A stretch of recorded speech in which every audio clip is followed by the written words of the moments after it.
Ok.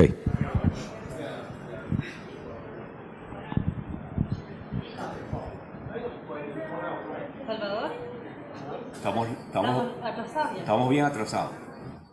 Lo acabo de decir, pero... más, dilo más.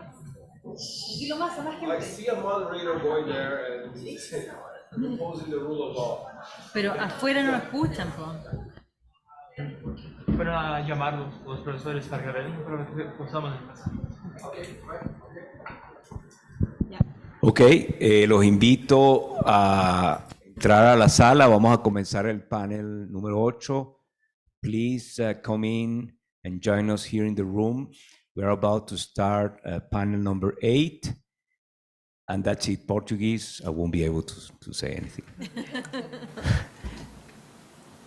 Ok, pero nadie me escucha afuera. Ok. Ok, Nelson, bienvenido, por favor. Incorpórate a...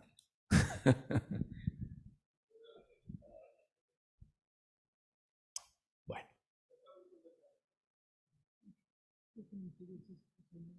Okay, go ahead.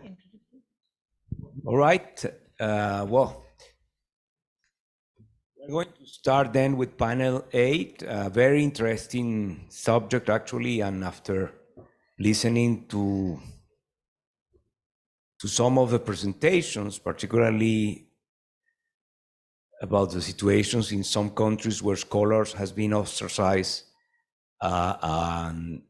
or they have to leave because they live in a very risky situation. Today we will be speaking about hosting scholars to protect academic freedom, comparative experiences. We have 2 panelists in the room and 2 on Zoom. The first one will be Viviana Fernández from the Human Rights Research and Education Center at the University of Ottawa.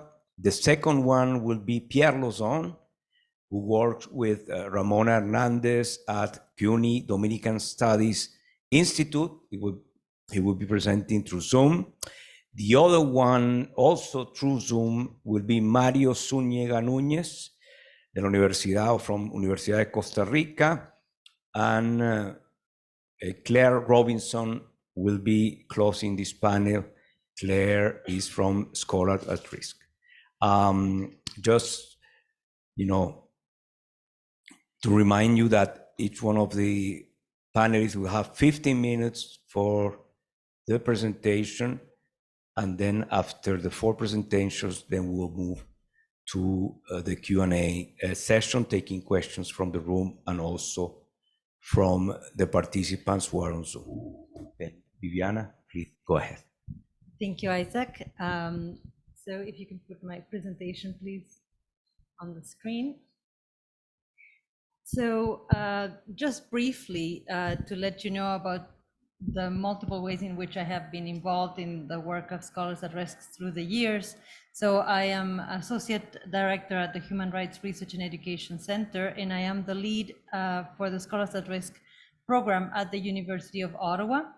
I also participated in the steering committee of Scholars at Risk Canada, which is a national section, and you have the years there. In the last 2 years, from 2020 to 2022, I was chairing the section. And I have participated in the International Advisory Committee of Scholars at Risk since 2016. And the last 2 years, I have done so in the capacity of representative for the Coalition for Academic Freedom in the Americas. Next. So the way the university became involved with Scholars at Risk was, as it usually is, because somebody got really motivated by attending one of the Scholars at Risk congresses in Amsterdam. She spoke with her provost, and that provost is worked at a university in the same city of us, the University of Carleton. And that provost convinced our provost that it would be great if we collaborated in this experience and experiment at the same time of hosting a scholar together.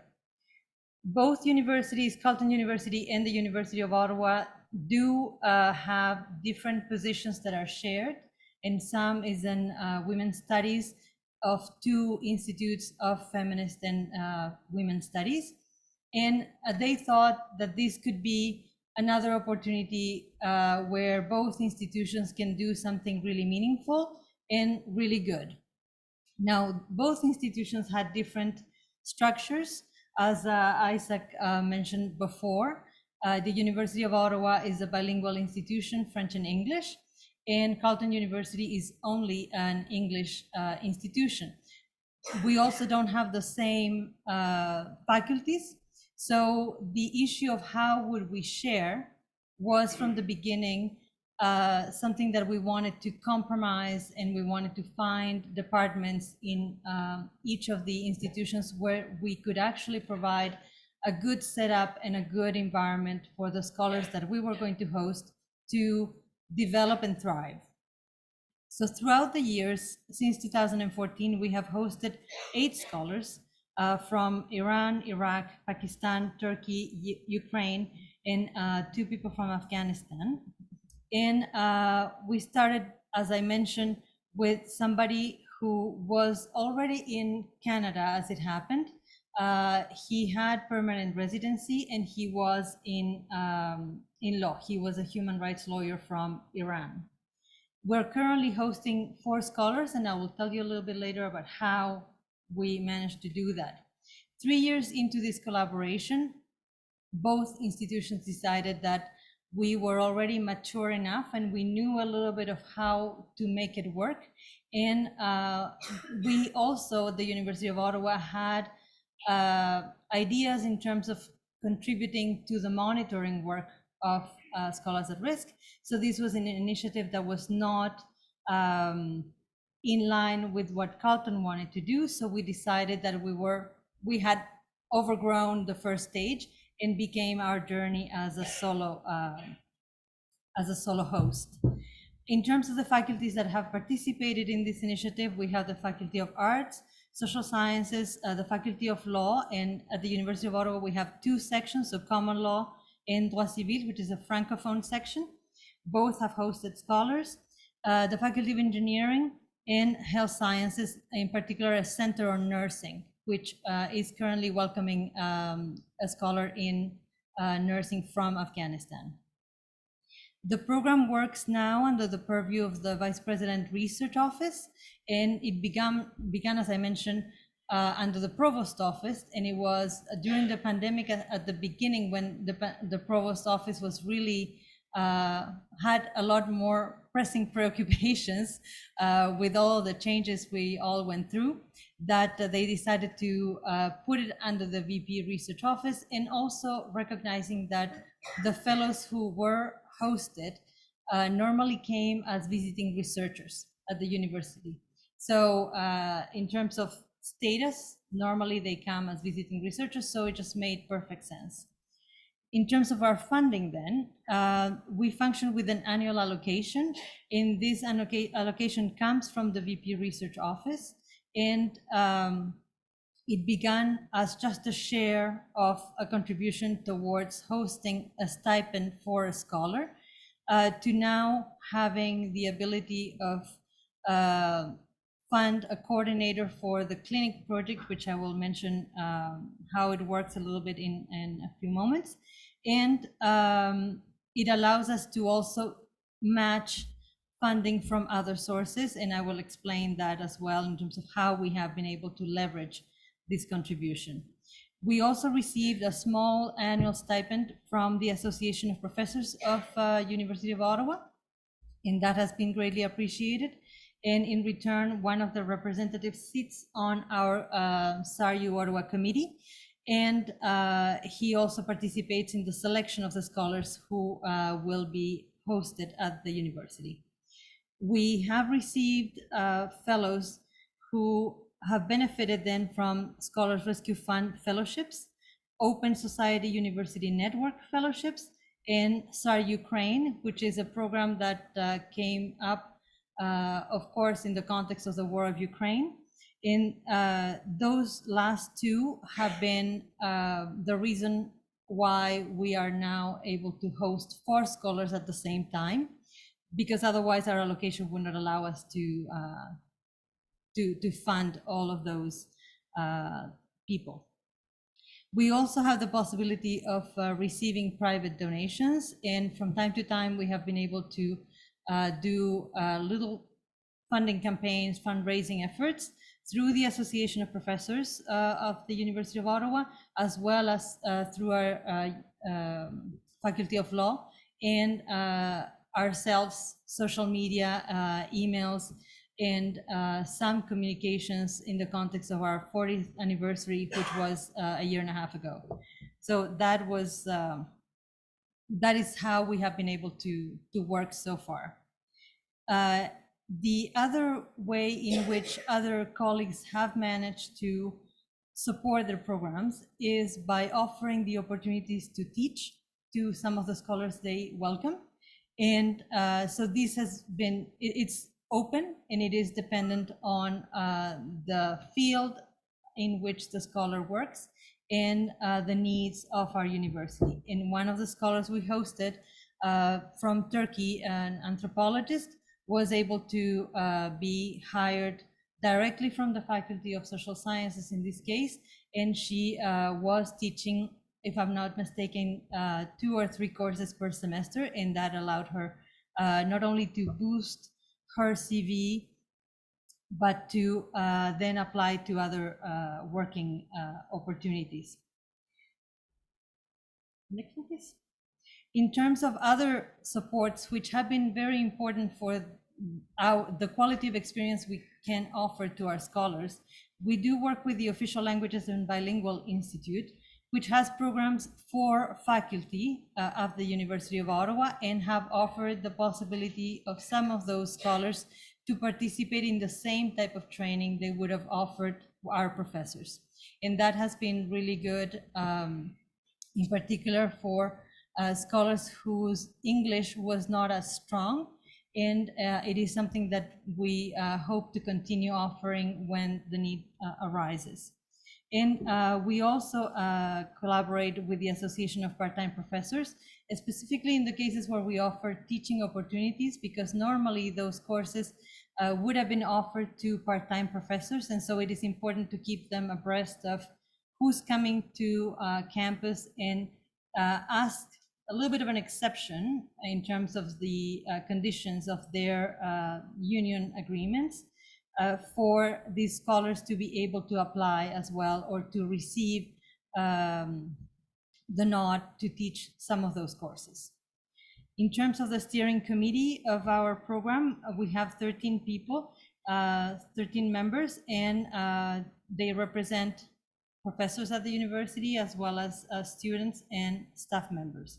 We have had representatives from the library and different faculties, and when we are trying to focus on specific subjects or fields, then we try to invite some colleagues who could help us in terms of identifying mentors and departments who could be a good fit.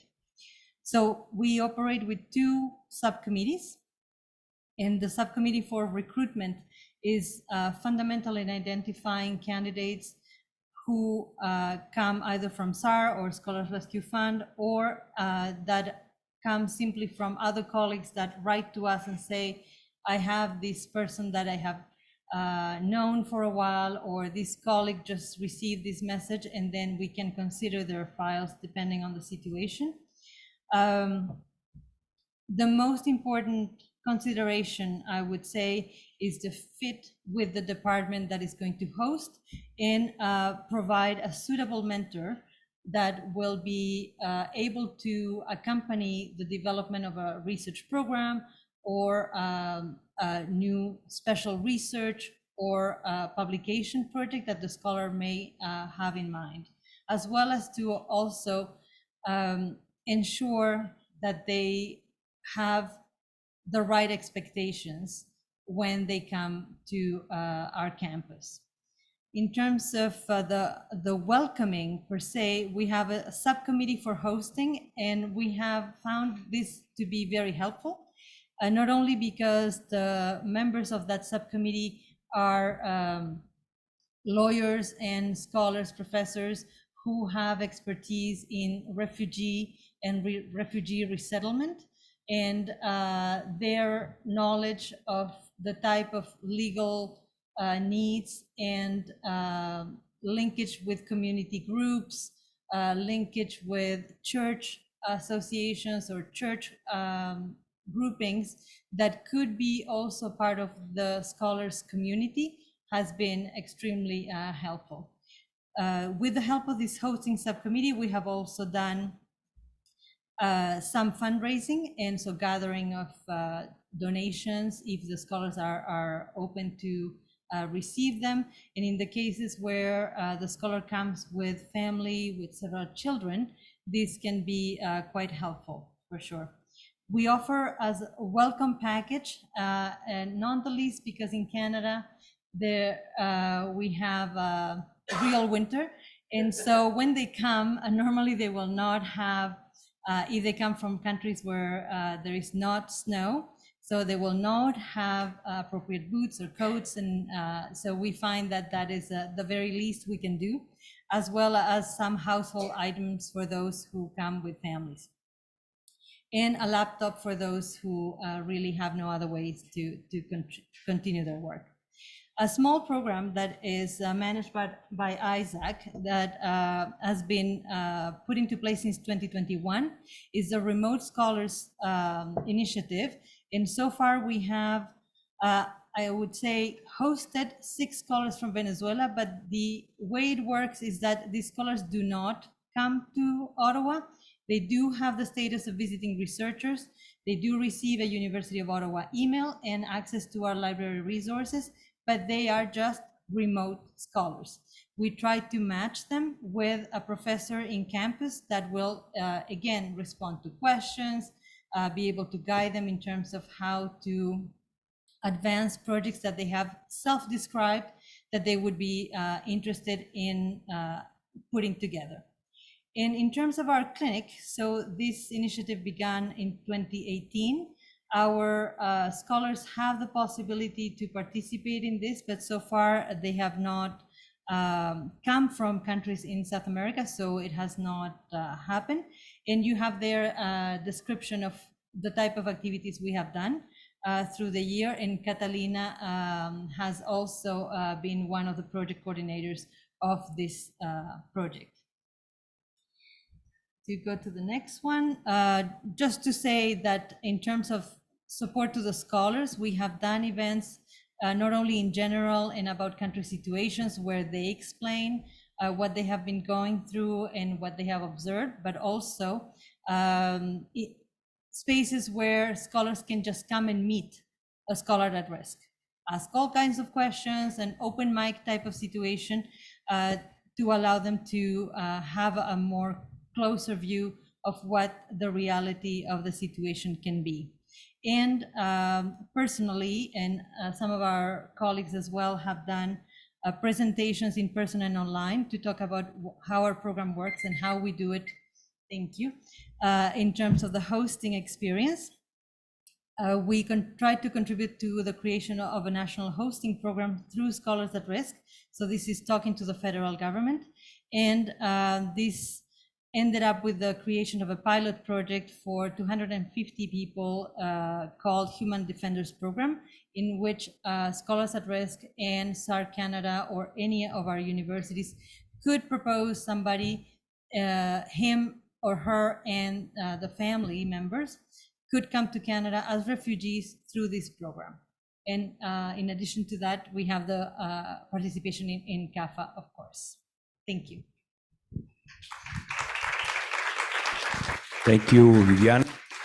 Now I invite Pierre Lozon, who will join us on Zoom. He will be presenting his work with Ramona Hernandez, and they are from CUNY Dominican Studies Institute. Good afternoon. I hope you can see the screen that I shared.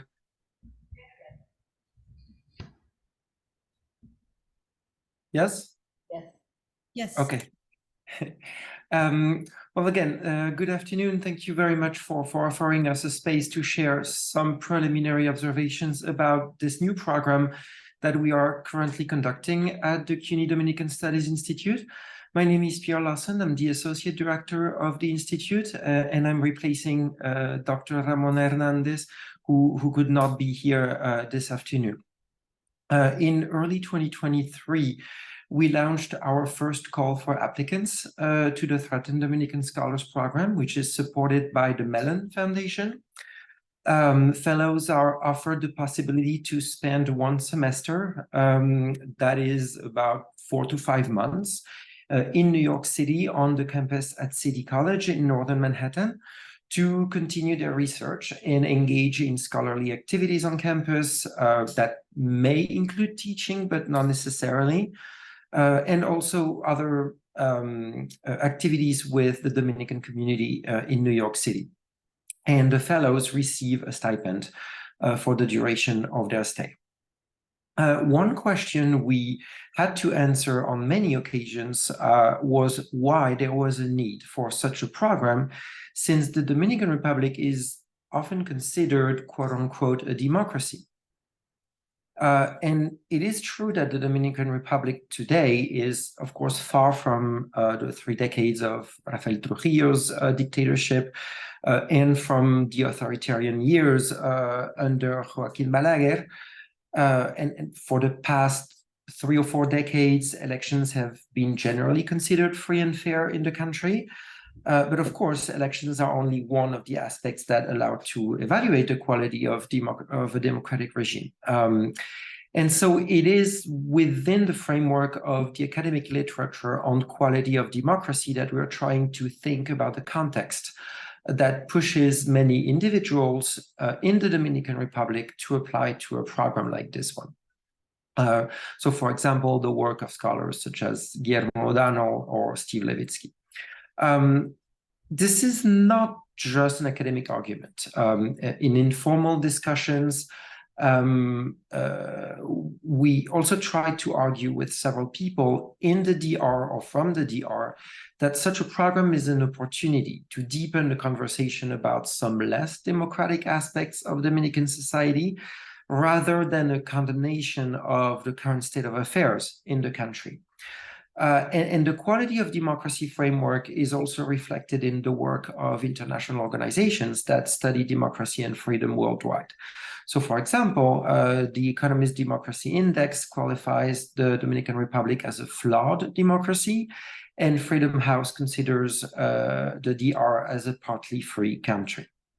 And the reasons for these qualifications usually include discrimination against Dominican people of Haitian descent, discrimination against Haitian, particularly undocumented migrants, discrimination against LGBTQ plus people, as well as excessive use of force by the police, pervasive corruption that undermines public trust, and the capacity and efficiency of state institutions.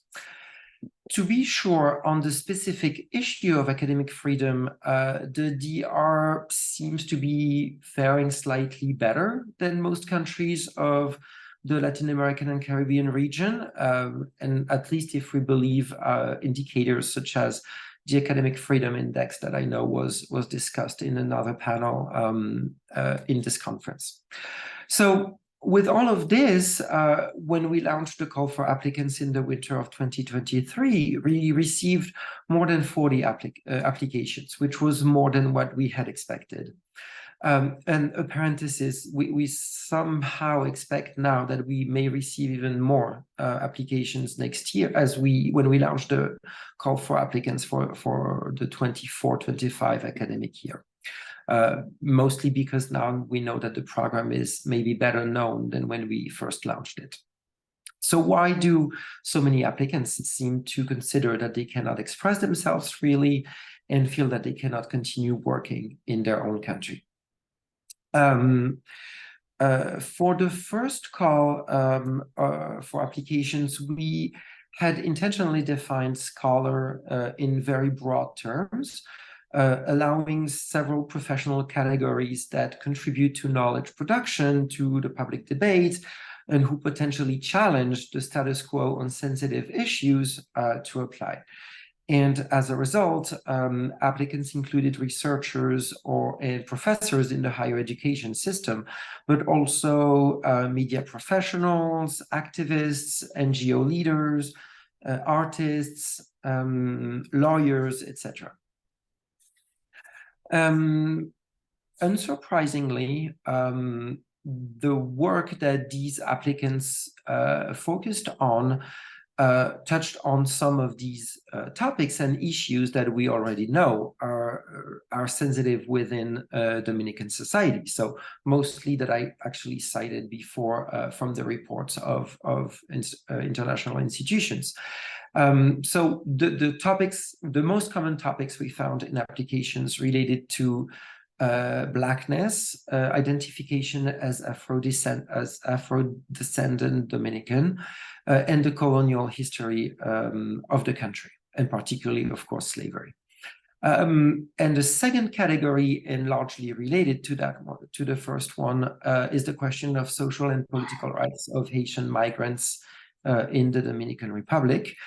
And these two are linked in how through threats or verbal abuse received, we see that Haitian has often become a broad general term to describe Black people.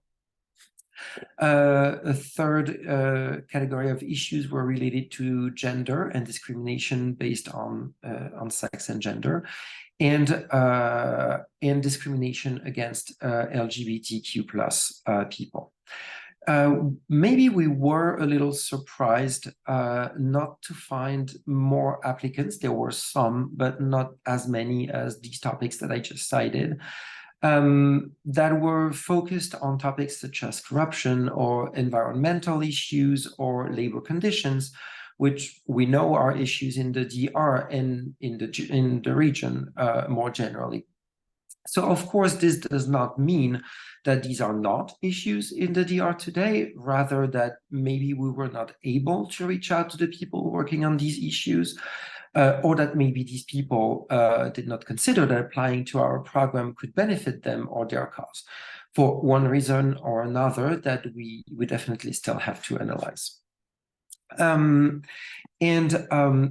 the type of threats that applicants faced is also important, because it reveals how a democratic regime can accommodate itself with practices that would seem largely incompatible with basic freedom of public speech and debate.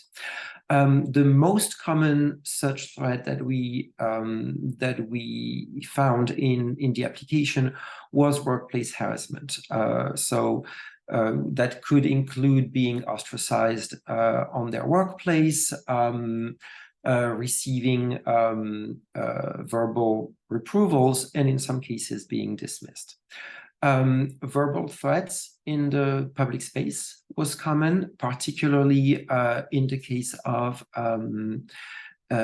Black people being called out on the street for being Haitians or for helping undocumented migrants because their work focuses on either Afro-descendancy or the rights of people of Haitian descent. The third category of threat was on social media, which, again, a comment that we heard sometimes was like, well, if you're threatened on social media, why don't you just leave social media entirely? And I know, again, that there was a panel on this specific issue earlier this morning. And the issue, I think, with social media, of course, is that if you are an activist, if you are an artist, if you are maybe a journalist, and you are speaking about one of these topics that are so sensitive within your society, then leaving social media is not just that easy, because it means that you would lose your way of communicating with your audience, and so your work has basically no impact. So this is why we wanted to take this very seriously as well. And finally, and it's I hope a good thing that we found few applicants who reported having been the victims of physical attacks, but there were a few. So those were usually, like, again, at night in the public space, and these applicants reported being attacked because of the work that they are doing. So some of the preliminary conclusions that we are trying to draw from this experience, and again, this only being based on our first call for applicants, and now speaking with our first fellow who is currently in residence at City College. So we're trying to think what the role of this program can be for scholars from a country that is no longer a dictatorship, but that remains a challenging environment for those who contest the status quo through their intellectual work. So on the one hand, we believe that this is a very valuable project at the micro level. And as we learned from our first pool of applicants, our institute can be a temporary safe space for these scholars. Spending one academic semester in New York City can only come as a respite, of course, and does not resolve or improve the conditions that led the scholars to apply to the program in the first place. But it is our hope that these few months spent outside their usual context in the Dominican Republic can allow them to contextualize their work, maybe be more productive, present their work to students and researchers outside their home country, and create links with other scholars. Institutionally, as I signaled in the introduction, we hope to create a prolific environment for a constructive discussion about the state of democracy in the DR. And in this sense, a threatened scholar program in the context of an imperfect democracy, which is the adjective I'll use for maybe lack of a better term, is not aimed at specific incumbents or at a regime as such, but it seeks to participate in a collective effort to identify and make public these issues that, if improved or resolved, will ultimately increase the quality of democracy in the country. And this process, of course, may hurt entrenched interests, but we do believe that helping researchers continue their work, craft research projects, publish and advertise their work is the core of a mission for an institute like ours that is focusing specifically on the study of one country, the Dominican Republic, and the Dominican communities abroad. And so on the other hand, we feel that this project has also the potential of yielding valuable lessons at a macro or more theoretical level as well. And an examination of barriers to people's democratic rights in the DR, which is a society or country that has aspired to model itself after Western societies over the past 45 years, and particularly the United States. Provides a window to students of democracy to ascertain whether these limitations are inherent to comparatively newer democracies and are therefore not present in the world's oldest democracy. What we hope to do as we pursue this more theoretical reflection is to question whether the pure archetypes of democracy as they have been defined by scholars such as Dahl and so many others are in any way useful to think our current practices. Also, we wonder whether it is really pertinent to separate so-called established democracies, conceptually speaking, from younger, imperfect ones like the DR. In the end, isn't the Dominican Republic the norm rather than the exception in democratic practice? And to what extent do we really believe that established democracies do not suffer from similar limitations as those we observe in the case of the Dominican Republic? Thank you very much. Thank you, Pierre. for your presentation. I would like to invite now Mario Zúñiga Núñez from Universidad de Costa Rica, also joining us through Zoom. Hola, ¿qué tal? Hola, Adelante, por favor. muchas gracias. Buenas tardes, buenos días por acá en San José. Les agradezco mucho la invitación a este espacio y su presencia en este evento. Esta es mi presentación, permítanme, vamos a ubicarla bien como presentación. Listo. El Campus Centroamérica por la libertad de cátedra, esta es una pequeña introducción a nuestra labor, es un espacio, es una instancia de la Rectoría de la Universidad de Costa Rica, muy joven, nació hace apenas un año, vamos a celebrar un año de existencia en este diciembre, y nació a partir del aumento del autoritarismo en el contexto centroamericano y el impacto que eso ha tenido en las poblaciones universitarias de docentes, investigadores, investigadoras y estudiantes, aunque se dedica sobre todo a población docente, académicos y académicas. Y pues nos parece muy importante la exposición en espacios como estos porque nos nutrimos de la información que exponen los y las colegas de programas similares. Como les conté, es una iniciativa de la Rectoría de la Universidad. Nació en noviembre de 2022 a través de una resolución, la 327, y tan pronto como diciembre de ese año hicimos nuestra primera convocatoria. Esta es una fotografía de esa primera convocatoria que hicimos. Ya desde ese momento tuvimos una participación importante. El Campus Centroamérica por la Libertad de Cátedra esencialmente lo que hace es dar cabida a tres docentes académicos, académicas, que se integren a la Universidad de Costa Rica, que procedan de otros países de Centroamérica donde estén sufriendo persecución política. Es una instancia que está abierta para todos los campos del saber de la universidad y está enfocada específicamente para profesores y profesoras nicaragüenses, salvadoreños, salvadoreñas, hondureños, guatemaltecos, panameños, profesores y profesoras de la región que estén en esta condición. Quisiera hablarles inicialmente el problema que estamos teniendo como región en Centroamérica, ¿verdad? Como región hemos visto en los últimos años, a partir de los últimos 10 años, un importante crecimiento del autoritarismo que se expresa en los diferentes países de la región.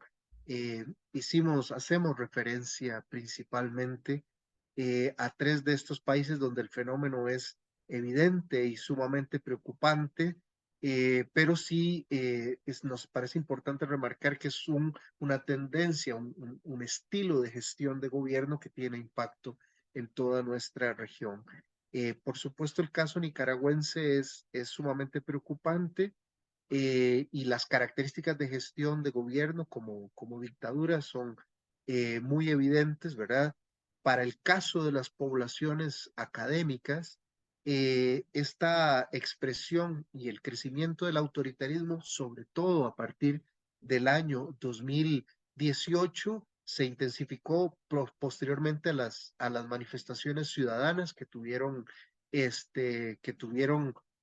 lugar en todo el país, pero sobre todo en Managua, y donde las poblaciones universitarias tuvieron una especial y destacada participación. La represión posterior a esas protestas fue feroz. La Comisión Interamericana de los Derechos Humanos documentó, por ejemplo, 300 asesinatos en el marco de esas protestas, y posterior a estas manifestaciones y en adelante lo que ha habido es un proceso de incremento del autoritarismo y de la cooptación de todas las instituciones del Estado en Nicaragua.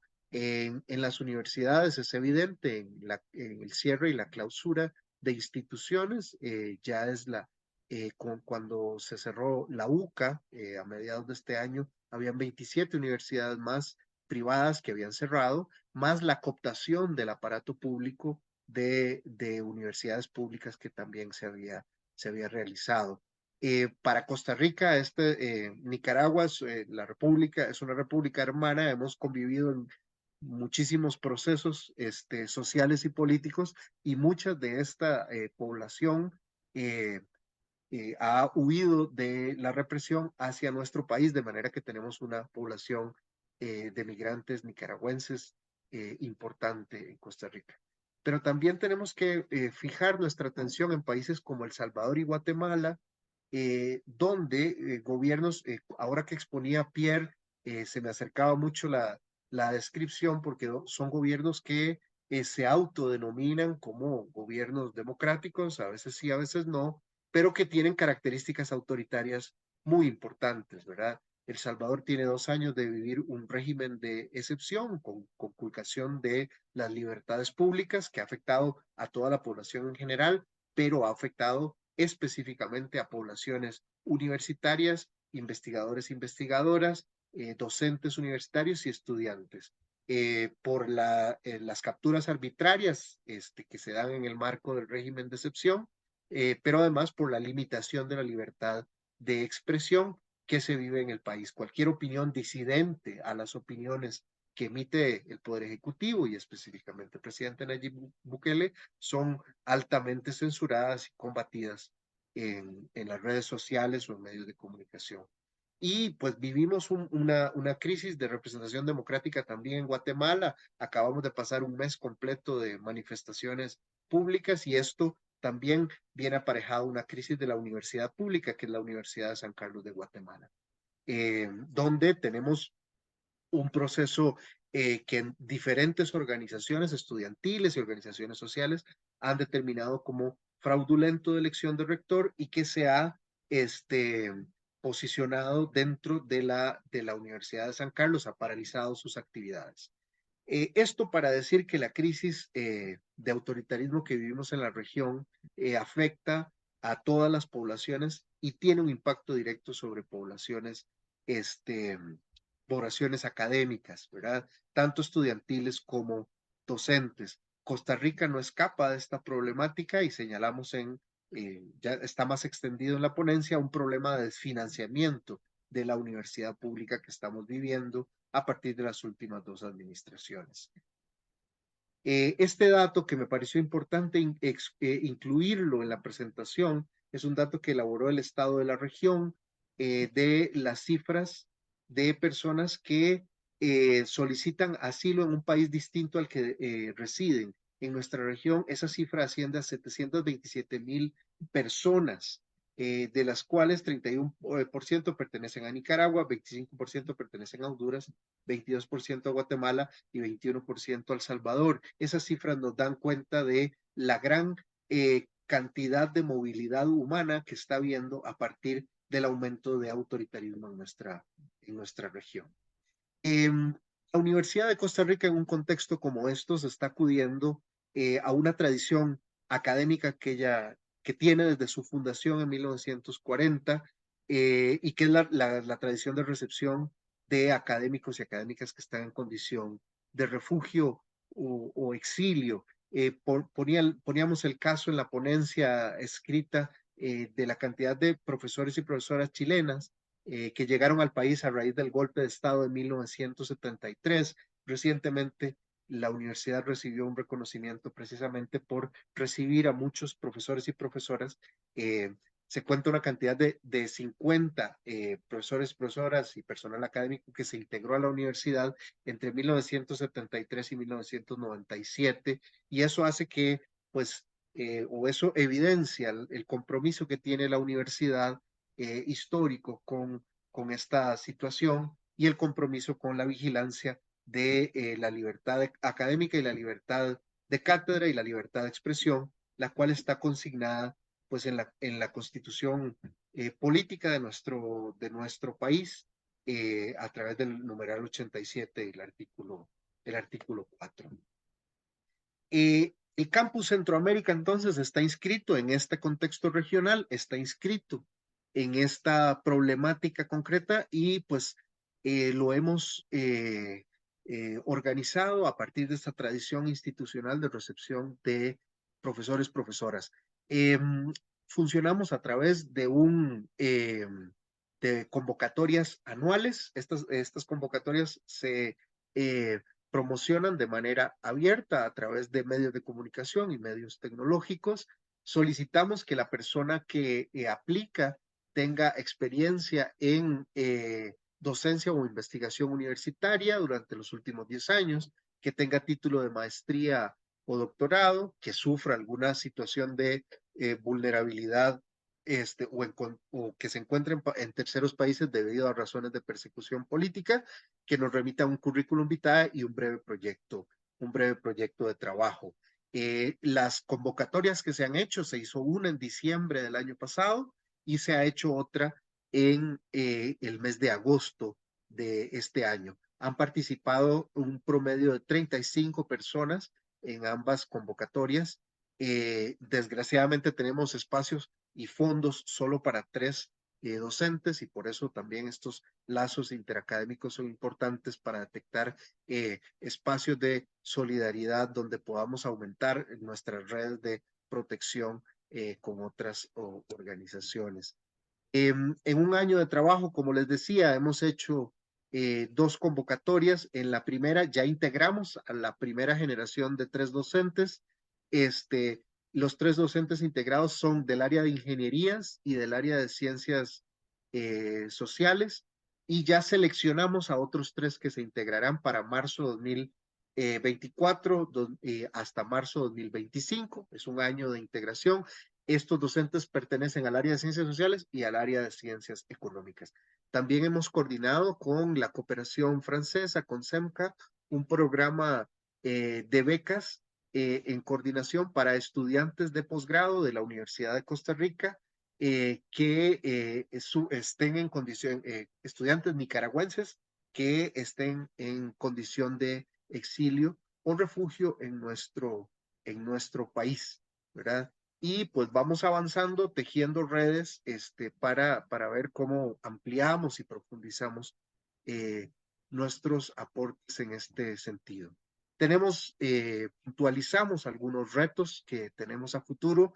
El primero, importante, consolidarnos como un espacio universitario, crecer en importancia, por decirlo de alguna forma, hacernos ver, mostrarnos en diferentes áreas de la universidad, nuestro quehacer y nuestro trabajo, la concientización en el entorno universitario sobre la incorporación de personas en condición de refugio a la vida universitaria. Ese es un trabajo importante que tiene que ver con visibilizarnos como una institución de acogida de personas en condición de refugio, consolidarnos como un espacio seguro para personas que están siendo perseguidas. Esto implica no solo trabajo a lo interno de la universidad, sino trabajo en coordinación con organizaciones de derechos humanos del entorno costarricense, centroamericano y mundial que nos permitan pues generar lazos y redes de solidaridad y pues la generación de vínculos institucionales que nos permitan sostener el programa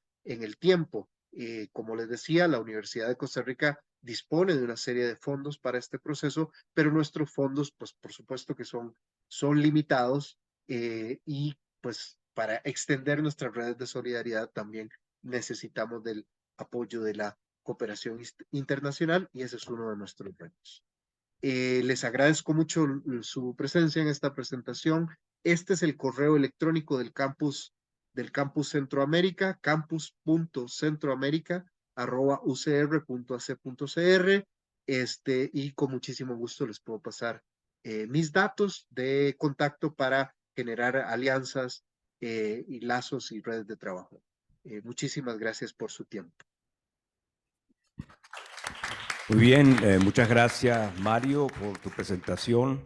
Ahora now I would like to invite Clare Robinson from Scholar at Risk to close this part. Please.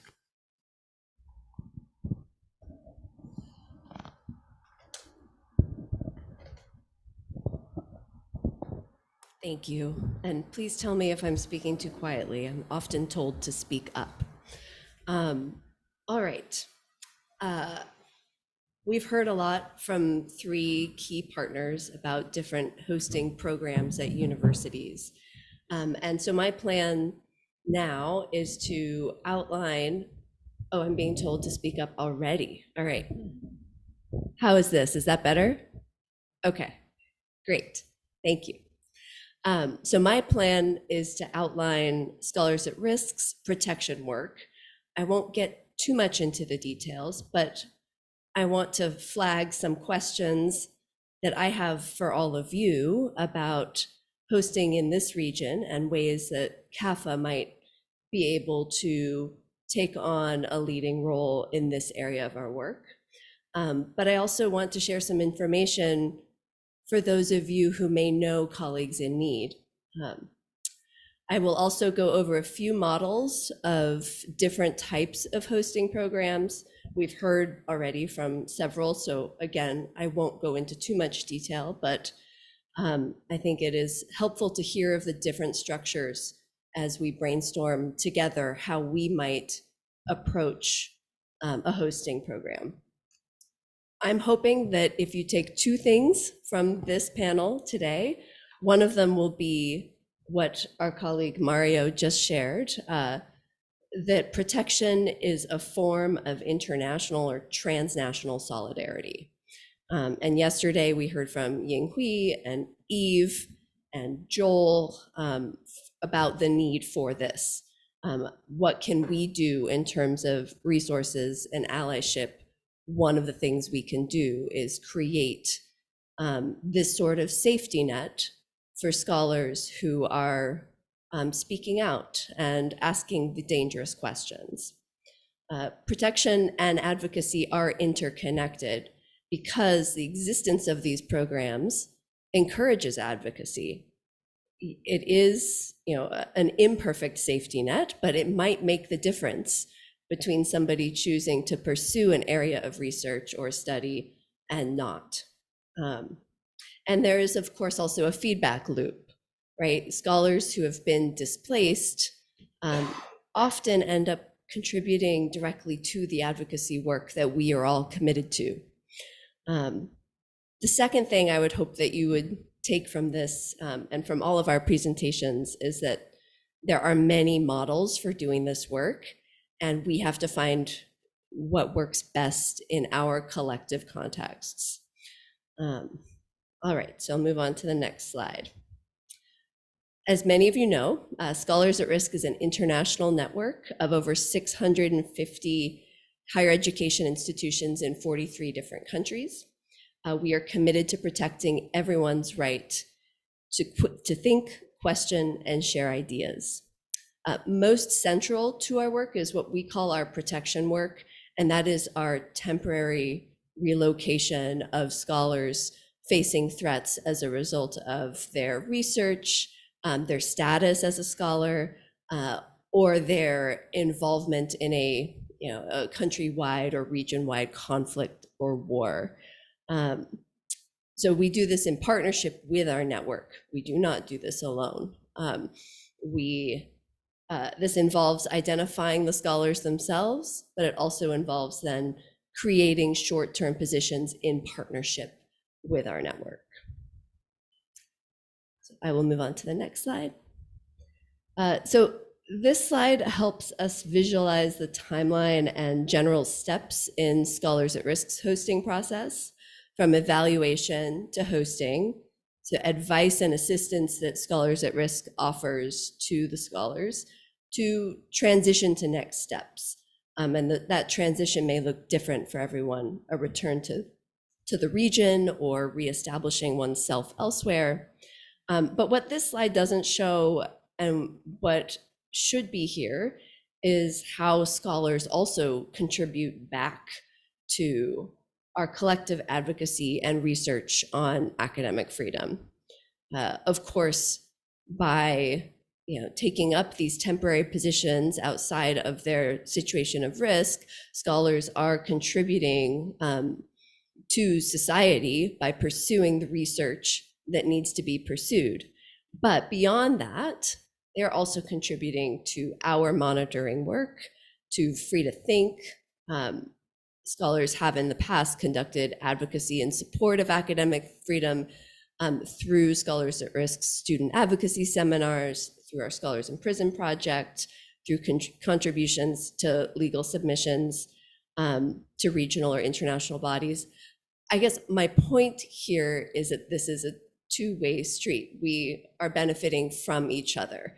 And I think that's really important to remember throughout all of this.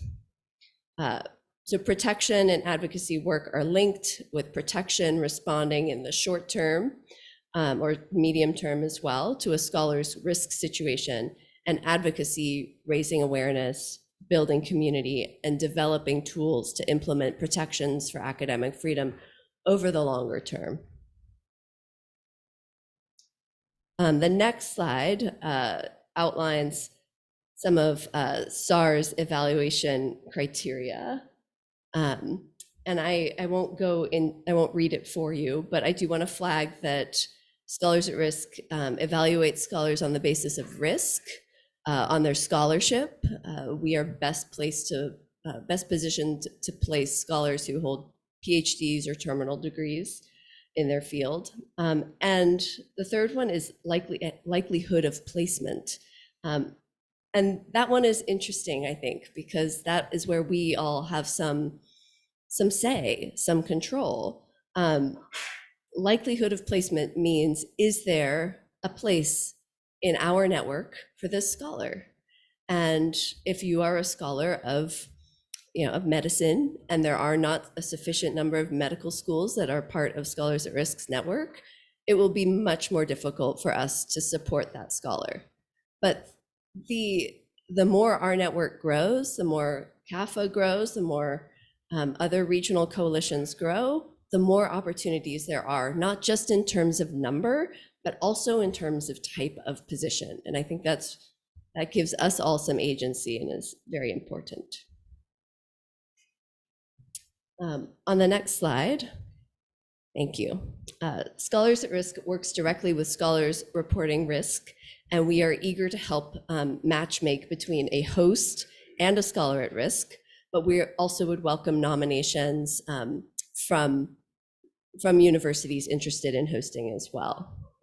I think one of the important questions to ask before pursuing hosting a scholar is, what is the purpose to you and to your institution in inviting this individual to your campus?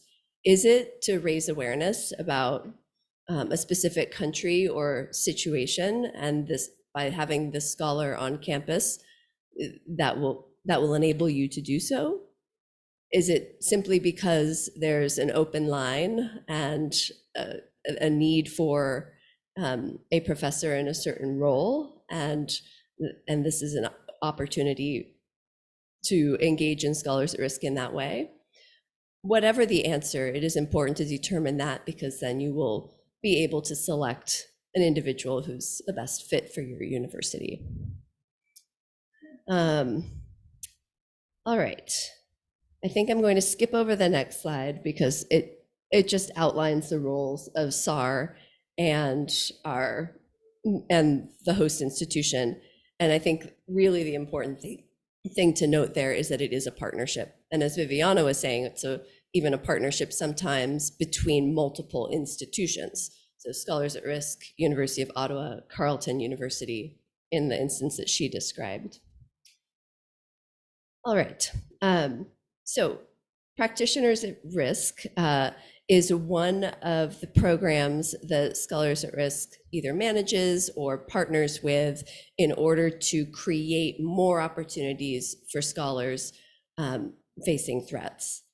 This one is focused on a slightly different population than Scholars at Risk's traditional hosting program. So for Practitioners at Risk, we invite journalists, judges, artists, human rights defenders, those who can contribute to the university community in a more practical manner. These positions are 6 to 12 months long, and they are co-funded by SAR and the university. The next slide outlines another different model. This one is MSCA for Ukraine, which is managed by SAR Europe and a number of our partners in Europe and funded by the European Union. I wanted to point out that this program also includes career development opportunities for scholars who apply, and also reintegration support. And I think those things are incredibly important to keep our eyes on, not just thinking about the immediate time period when a scholar is on campus, but what are we doing next? I also just want to mention a few other programs that we could collectively learn from. Viviana mentioned SAR Ukraine. We also have had funding for Sudanese scholars. And so I just want to flag that there are often opportunities that come from these crises to fundraise to support more scholars. Remote fellowships were also mentioned, and that we have found that scholars in Ukraine have been particularly interested in remote opportunities, in part because they want to remain in their country where they can, where it is safe.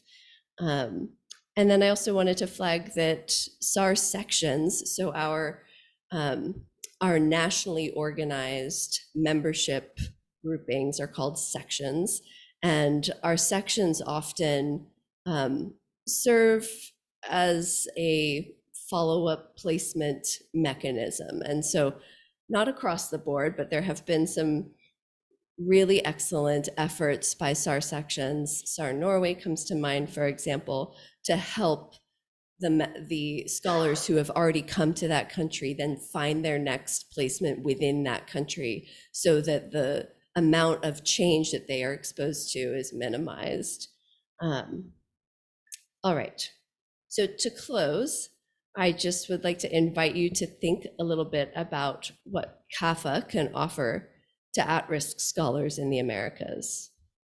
Allyship, certainly, solidarity, yes, but also could we create more opportunities within the region for at-risk scholars, especially for those who do not want to leave Latin America or who may be able to contribute to something in the region but need to move internally, like the program in Costa Rica that we just heard about.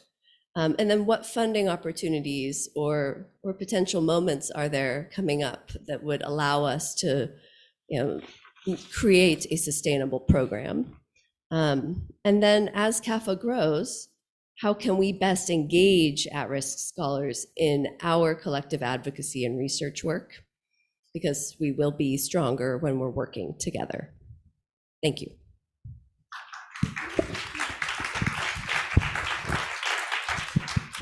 Thank you, Claire. Now we have a few minutes to take questions or comments here from the room or from participants online. I don't know if we have someone online also who would like to ask a question or make a comment. Yes, we have David. We have Catalina first. David, we have Ferenc, and then we have Rafael. Catalina. Thank you, Profe. So my question is for Claire. Does SAR have something to support students? Because I mean, in the light of the crisis of Nicaragua, for example, we know that not only scholars are at risk, but also students. So I was wondering if you guys have a program or something that they can benefit with. Okay. Gracias por las intervenciones. Dos preguntas, una para Viviana, en relación a la posibilidad de algún profesor o profesora de aplicar algún programa de estancias, pero más cortas, 2 meses, 3 meses, en la Universidad de Ottawa. Y al profesor costarricense, Me queda la duda de si se puede aplicar a estas estancias en Costa Rica únicamente solo por parte de profesores centroamericanos o inclusive de otros países, por ejemplo Colombia o cualquier otro país latinoamericano. Okay, now Fernández, Mike Fernández. Thank you. I got interested in this remote scholar model that you mentioned. The advantages are obvious. I'm curious about unforeseen difficulties regarding the model. And then we have Rafael and one more question or comment here. Muchas gracias y felicidades a todos. Yo quería preguntar cuál es el mayor reto en la implementación de estos programas. Okay, then sí, por favor. Thank you. Mi pregunta tengo dos preguntas rápidas. Una es si tienen algunas experiencia en los diferentes programas para ayudar a una graduación o una estrategia de salida o reincorporación pues que sea exitosa de aquellos scholars que participan en los proyectos. Y la segunda es, inevitablemente, cuando se incorporan scholars de otros lugares en universidades extranjeras, hay criterios de selección, ¿no? Idioma, de temas, etcétera, pero eso genera una desigualdad que tal vez está dejando a quienes están más en riesgo fuera. Los que no hablan otro idioma, los que trabajan temas que son todavía más marginados y que nadie más trabaja.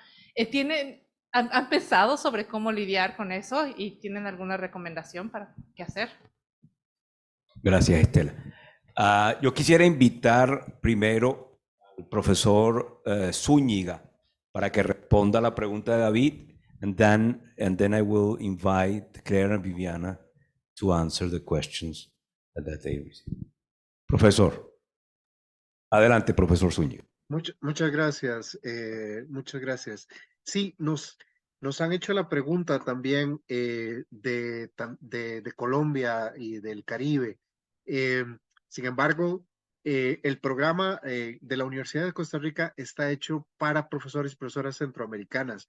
Nos encantaría tener un programa de proyección de toda América Latina, pero eso obedece también a la gestión de recursos limitados que tenemos.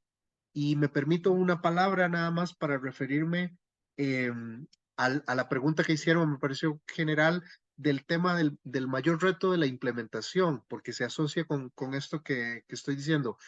El mayor reto de la implementación que tenemos es atender, dado que estos son programas que se dedican a atender poblaciones con necesidades inmediatas, es atender a la mayor cantidad de población posible. Ese es desde mi punto de vista el gran reto, porque no somos programas de becas ni somos programas de promoción, somos programas de atención de una situación de derechos humanos. Y en ese sentido, para mí como coordinador del campus, creo que lo que más me urge en eso es pues lograr atender la mayor cantidad de necesidades posibles.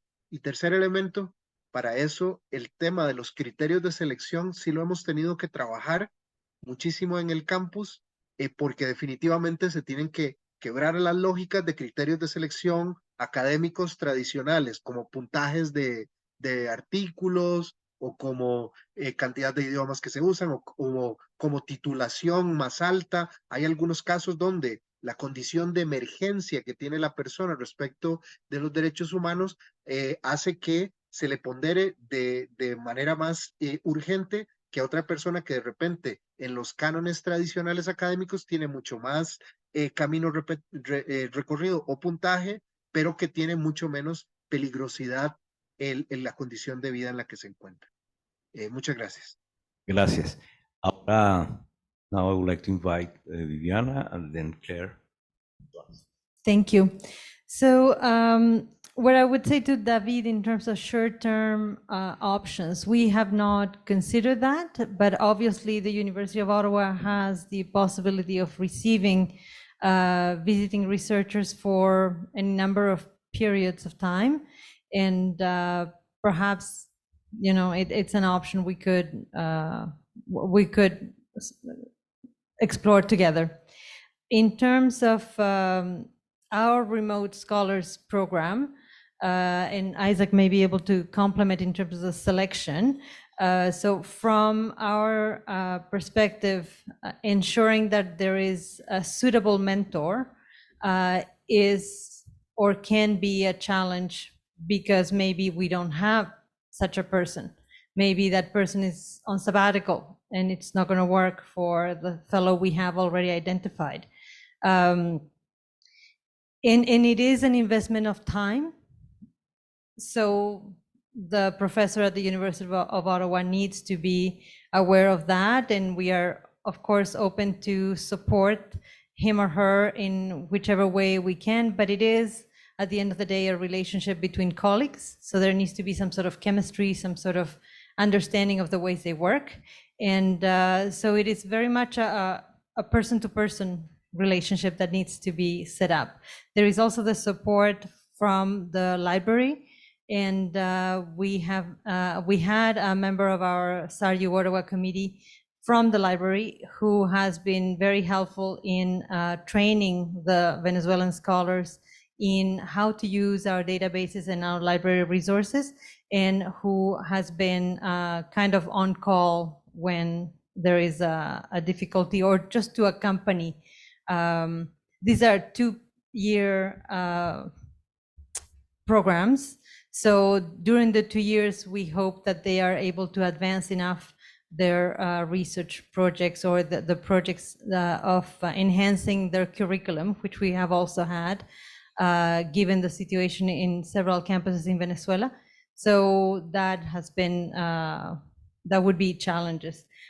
In terms of challenges in general, that Rafael was asking, I would say just the understanding that every scholar is a different universe of situations, of cultural aspects to consider, of visa challenges, of families with, without small children, young children, children who sometimes cannot accompany them because they're already older than 18 or something. And so you have a split family in Ottawa.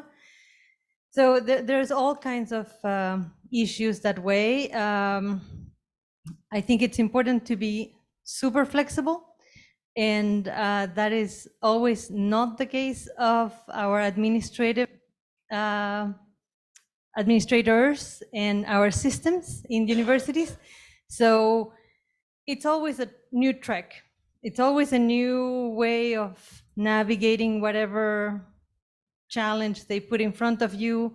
They change the process from one year to the previous one for whatever, you know, for giving you this card, for giving you access to here, for it's, you know, it's better not even try to learn how did you do it the last time. It's just do it again. Do it again, be patient, close your eyes and ask again the same questions A to Z, because for sure something changed. And be super flexible. In terms of exit strategies and support, again, there is no perfect model. Some scholars are more entrepreneurial than others. Some scholars decide that it will not be possible for them to continue in academia in a particular country. And so they find other opportunities. Sometimes we're able to help. The mentors are able to help. Sometimes there are additional funding that the mentors have that can add to the time we are able to host the scholars. It really depends. But yes, it is a question that host units ask a lot. because they feel already before having the person in their unit, oh my God, what's going to happen when the period of 1 or 2 years ends? So we try to support each case and see what is possible to do. And in terms of selection criteria, we have had a lot of cases from people who, as I said at the beginning, were already in Canada with a permanent residency, to people who were in Afghanistan, and we waited months and months and months to and mobilized members of parliament to get visas because they were already in a temporary visa in Pakistan trying to get visas, and time was really running out, and thank God things worked out. We have also had the experience of applying with scholars from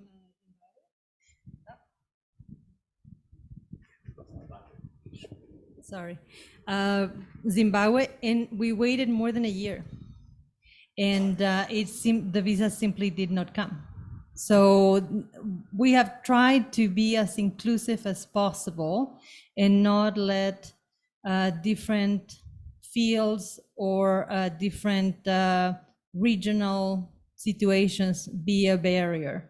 And if anything, the fact that we are hosting alone in our minds was going to allow us to host Francophone scholars, which we have not been able to do because most of the time they do prefer to go to Europe in particular, where they have very generous funding programs, in France in particular, in Switzerland, in Belgium as well.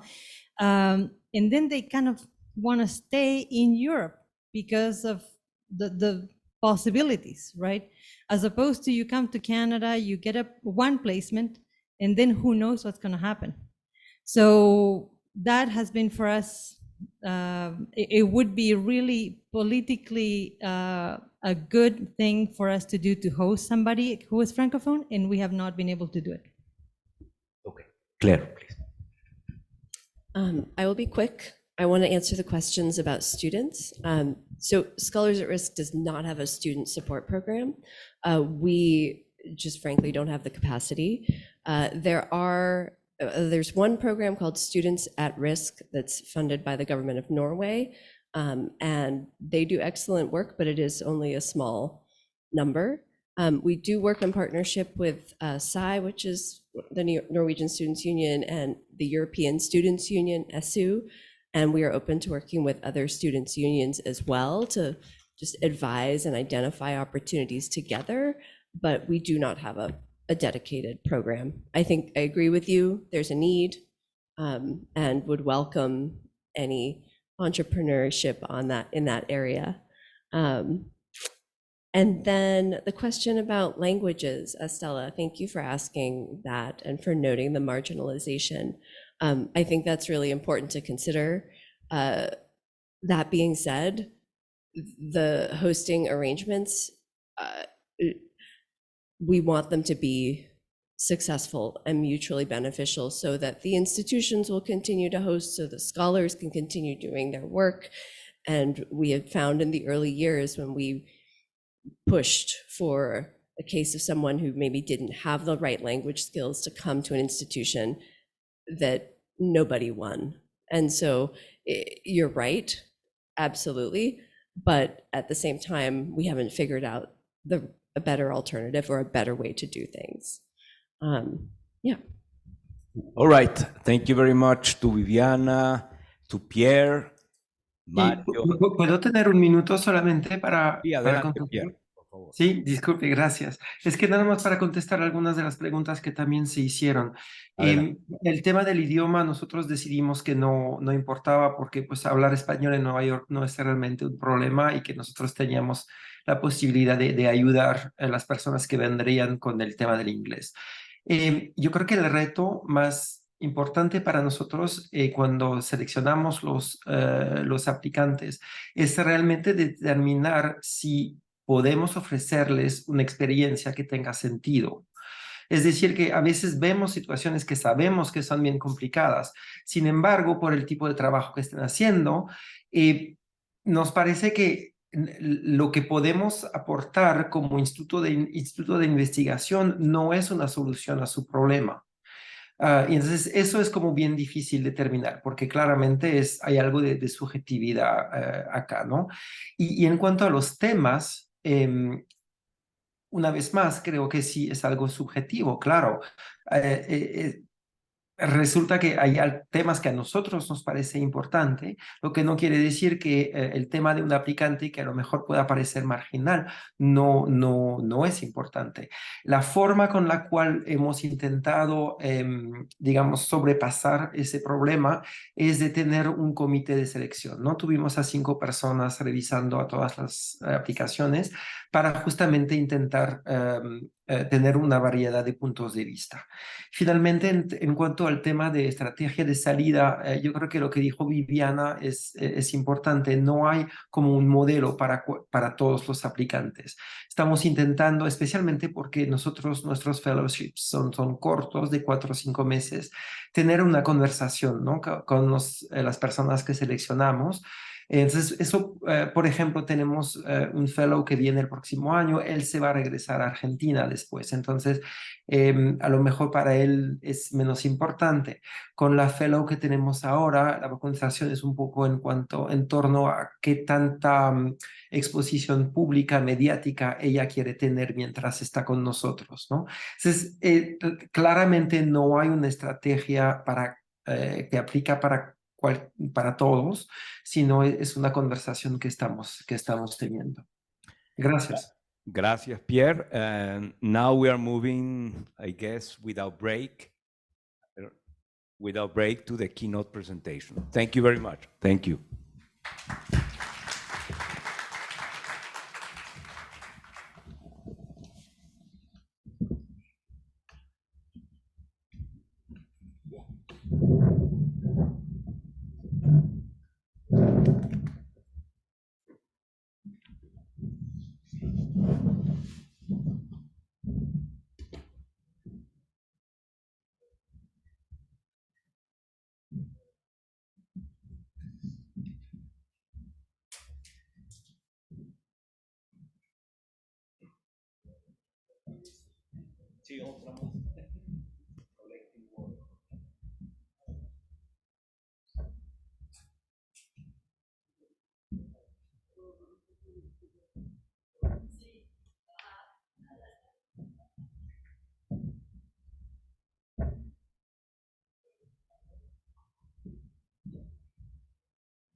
Precisa de um conjunto de instituições e acho que quando a gente pensa em modos de defender a liberdade acadêmica, é importante perceber que essa coalizão entre esses diferentes ramos da produção de conhecimento torna essa defesa mais sofisticada, mais poderosa e mais multifacetada também. Então, entre as muitas e complementares maneiras de defender a liberdade acadêmica, eu conceberia essa espécie de, como eu disse no começo, esse dever de ser livre como uma parte importante. E eu estou falando de dever de ser livre a partir de uma citação, perdão pela citação, uma citação do John Fitzgerald Kennedy, presidente norte-americano. Recentemente estive num evento sobre liberdade acadêmica na Universidade Livre de Berlim, e esse evento celebrava os 60 anos do discurso do Kennedy nessa universidade, que era a fundação dessa universidade no pós-guerra. E o que ele o que ele diz, eu vou dizer mais para frente, mas acho que o que eu aprendi por ser um alvo individual de ataque à liberdade acadêmica foi uma série de coisas, né? Primeiro, e é importante reconhecer, que o meu caso despertou ondas bastante generosas e amplas, nacionais e internacionais, de solidariedade, por diferentes fontes da sociedade brasileira e da comunidade acadêmica nacional e estrangeira também. Então, manifestos os mais diversos, assinados por acadêmicos do direito e por acadêmicos em geral. Acho que essa é uma primeira coisa que ninguém duvida e ninguém questiona, que é fundamental, ter a capacidade de reagir em ondas de solidariedade para tornar público a indignação com esse tipo de coisa. Uma segunda coisa que eu acho que talvez seja particular do meu caso, eu tinha o privilégio, quando fui atacado, de ser um advogado. Ou pelo menos eu não sou um praticante do direito, eu não sou um practitioner, eu sou um professor de direito, mas como um professor de direito de uma faculdade de direito bastante tradicional no país, portanto tem esse peso simbólico de uma faculdade tradicional, eu tive o privilégio de entender exatamente o que estava acontecendo. É muito diferente você ser processado criminalmente sendo um biólogo ou um epidemiologista e não ter a menor ideia do significado de uma citação e do tipo de violência daquela citação e a forma de reagir àquela citação. Mas além do privilégio de ser do campo do direito, de ser um jurista, de ser um advogado, eu também tive o privilégio de ter 2 excelentes advogados pro bono para me defender. Eu não gastei um tostão com a minha defesa criminal. Muito competente, muito técnica, muito influente também nos tribunais. Isso, de toda maneira, consome, claro, muito tempo, muita energia e muita reserva emocional, mas eu não tive que gastar recurso financeiro com isso. E depois de todo esse movimento, esse barulho público que leva já quase 3 anos, e apesar de toda essa solidariedade da comunidade acadêmica, é importante também lembrar que eu não recebi nenhum tipo de apoio especial da minha própria universidade, que é, por indicadores por aí, a principal universidade do país, a Universidade de São Paulo, uma das maiores universidades da América Latina. E acho que aí tem uma lição também, né? Não só que a liberdade acadêmica não pode ser dada de barato, não pode ser taken for granted, mas que não só que universidades e acadêmicos precisam defender a liberdade acadêmica em tempos de normalidade democrática também, para não precisar sempre ficar de maneira defensiva e reativa depois de um ataque que já é muito forte, precisar se estruturar e começar a se organizar. Acho que a liberdade acadêmica recomenda, do ponto de vista da estrutura institucional, que universidades reconheçam e ofereçam apoio institucional e jurídico para seus acadêmicos. Não só a universidade, eventualmente organizações que defendem a liberdade acadêmica do ponto de vista local. A comunidade acadêmica se manifesta de modo coletivo em manifesto de solidariedade, e isso é fundamental. Mas a burocracia e o ritmo do processo judicial é muito mais poderoso que manifestos de solidariedade. Depois que todo esse barulho público se dissipa, o processo continua ali. E, portanto, isso não pode ser o melhor que a gente consegue fazer, né? Enfim, tem muita coisa importante que a gente já consegue fazer, mas isso é muito pouco quando vem um movimento forte de ataque à liberdade acadêmica. Mas voltando ao John Kennedy, ele fala que any university, if it is an university, is free. Qualquer universidade, se é uma universidade, ela é livre. Era uma homenagem, sim, à Universidade Livre de Berlim, a Free University. E ele complementa esse discurso dizendo que acadêmicos têm uma obrigação especial, não só um direito, mas uma obrigação especial de pensar e ajudar a construir um futuro político, com justiça e liberdade. E nesse sentido, ele chama atenção para algo que existe também na literatura, mas com menos destaque, que é a ideia de que a liberdade acadêmica diz respeito também a deveres, responsabilidades e compromissos, tanto quanto ela é também um direito de ser livre. É um direito de ser protegido quando você persegue o seu dever de praticar essa liberdade. E eu também acho que diria que liberdade acadêmica não tem exatamente um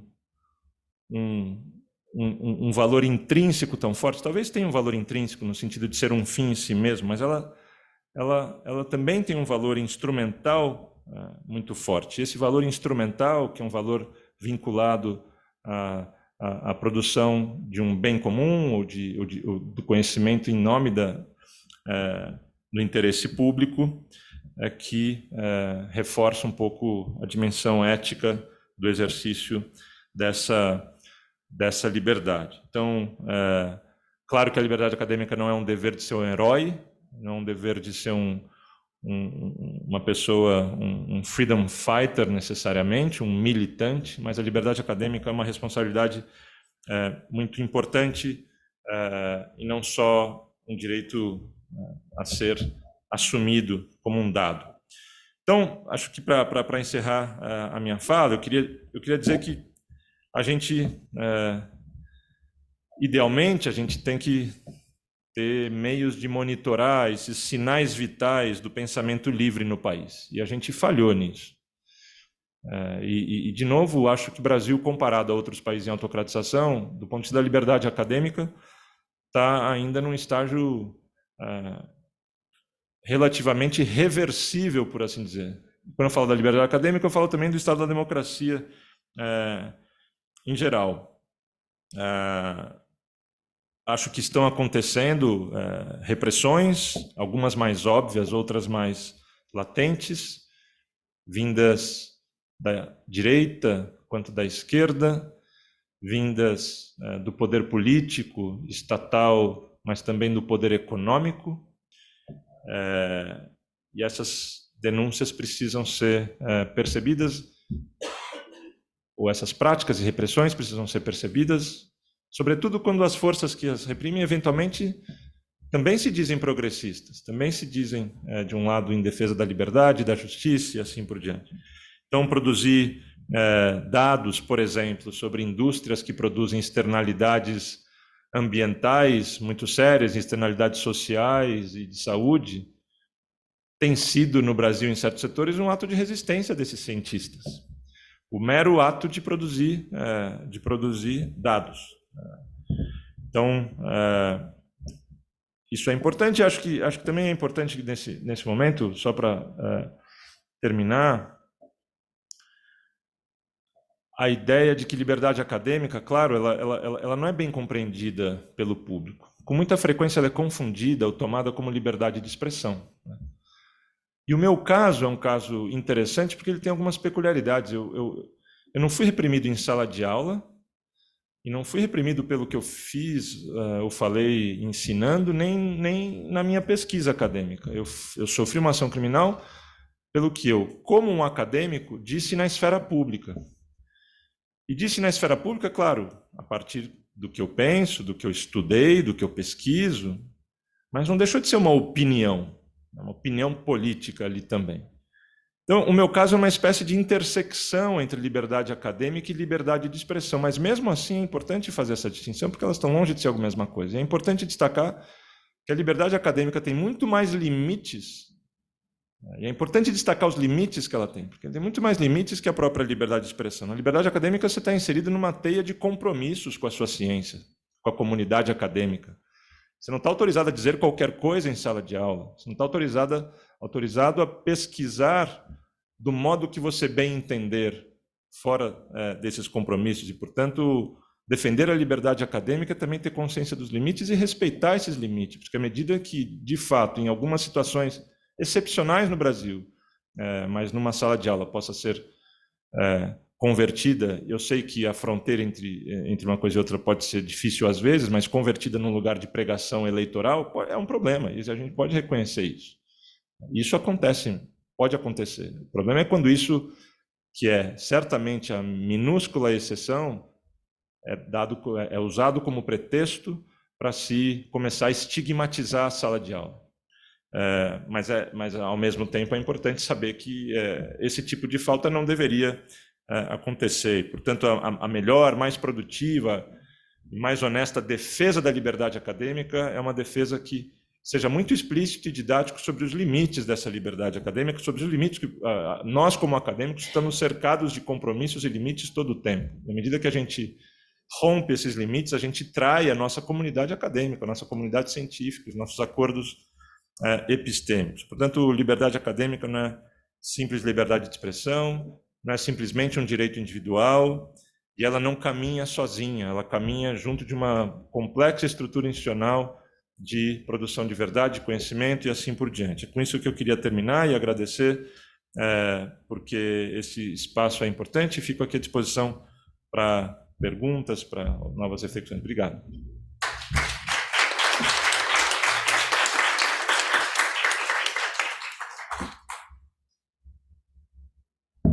Thank you, Conrado. It was wonderful and inspiring, and very helpful to hear your discussion of academic freedom and its constituent freedoms in particular, because that has come up throughout the conference. We will now hear from Professor Daniele Pamplona, our host here at PUCI, for reflections. Daniele, you have 10 to 15 minutes.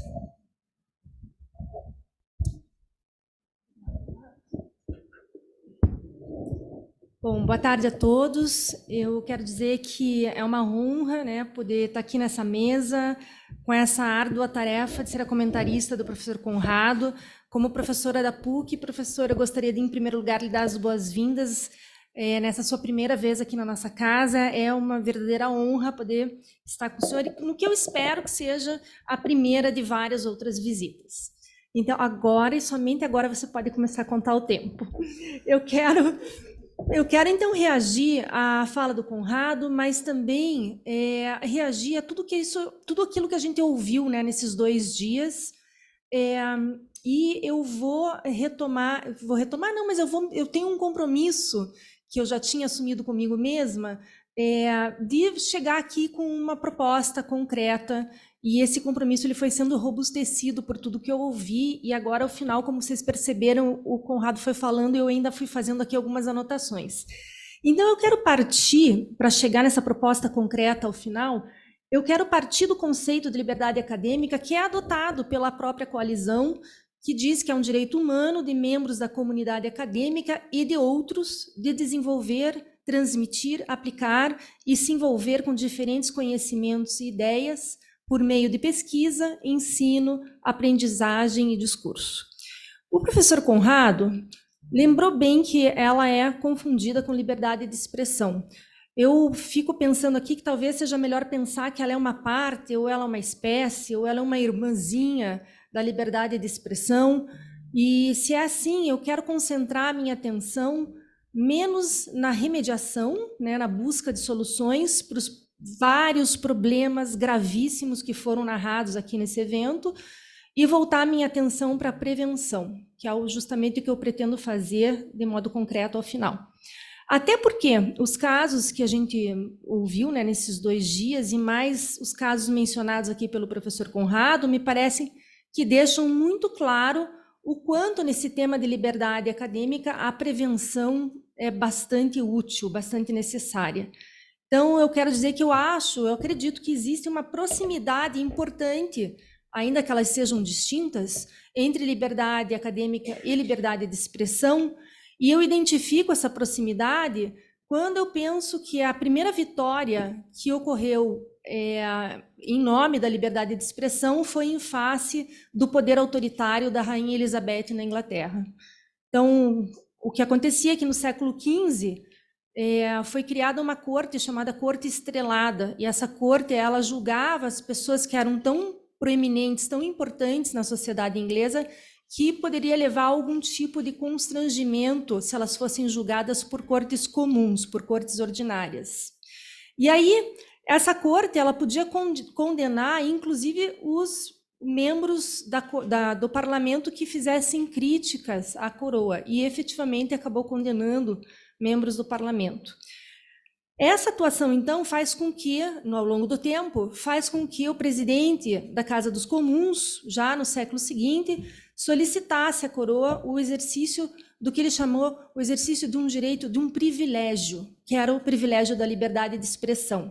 Primeiro ele defendeu isso para ele, depois ele defendeu para todos os membros do parlamento. E a rainha Elizabeth, quando concedeu esse direito, concedeu dizendo, olha, presta atenção, estou te dando o direito não para você falar tudo que vem na cabeça e nem para sair por aí contando o que você escutou. É só um direito de dizer sim ou não, concordo ou discordo com o que a coroa fez ou falou. Não há dúvidas, então, na minha maneira de ver, que a liberdade, essa liberdade, ela era vista como um privilégio e que, ao ser concedido, ele devia ser usado com não somente moderação, mas também com caução.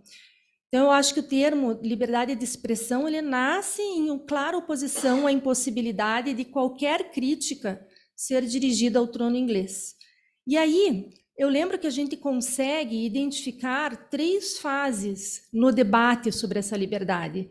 Em primeiro lugar, ela era vista como um aspecto de algo maior, que era a tolerância religiosa.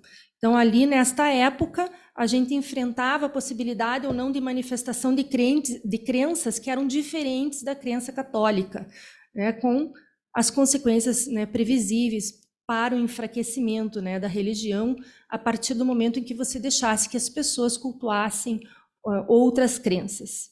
Uma segunda fase da discussão dessa liberdade centrava-se na ideia de censura prévia, em oposição à ideia de que os livros só poderiam ser censurados após a sua publicação. Veja que nessas 2 fases a gente encontra algo muito parecido que a gente percebe na fala do professor Conrado e em várias outras falas aqui, que é justamente a necessidade de busca de manutenção de poder, seja por uma questão, né, da fé religiosa, seja por conta da crença na fonte de informação. E ainda há uma terceira fase, que nela acontece uma discussão mais ampla sobre direitos, né, dos homens, que leva à discussão sobre que códigos sociais são adequados, né, sobre uma conduta individual. Então aí a gente começa a pensar na necessidade das pessoas refletirem sobre a autocensura. E eu conto tudo isso para reforçar 2 ideias. A primeira, então, que me parece que a gente não pode ter dúvida alguma sobre ela, depois de todos os dados que a gente viu aqui nesses 2 dias, nas apresentações que ouvimos, nos exemplos que o professor Conrado nos deu, não é possível dissociar a possibilidade de manifestação e de expressão da distribuição de poder. Então, em outras palavras, eu volto à primeira afirmação que o professor Conrado fez sobre as relações da liberdade acadêmica com a democracia. E eu acho que o grande desafio é impedir que a relação íntima da proteção de liberdade de expressão com o poder faça com que a liberdade de se expressar seja mantida quando ela interessa ao poder, mas assim que ela represente uma ameaça, ela seja descartada. Então, me parece que é exatamente isso que se passa com a liberdade acadêmica. Nós estamos sujeitos a ver uma liberdade que é protegida somente enquanto ela não ameaça o poder. E a segunda ideia, que se relaciona então com o que eu falava antes, é que eu acho que a gente precisa admitir, com o passar do tempo, algumas mudanças, algumas nuances. Assim como foi possível identificar, né, essas 3 fases, por exemplo, quando a gente pensa na liberdade de expressão. Eu acho que a gente já pode se mover de uma ideia de que a liberdade acadêmica se garante pela discussão ou pela conscientização entre os acadêmicos, e a gente pode passar a se preocupar de uma maneira mais robusta do que a gente está fazendo até então, com um público maior. E eu digo isso porque também me parece que está muito claro que a liberdade acadêmica, ela sofre restrições pela atuação dos três poderes. Nós vimos aqui casos em que foi o legislativo que fez restrição, nós vimos casos em que o judiciário fez a restrição e vimos os casos em que a restrição veio pelas mãos do executivo.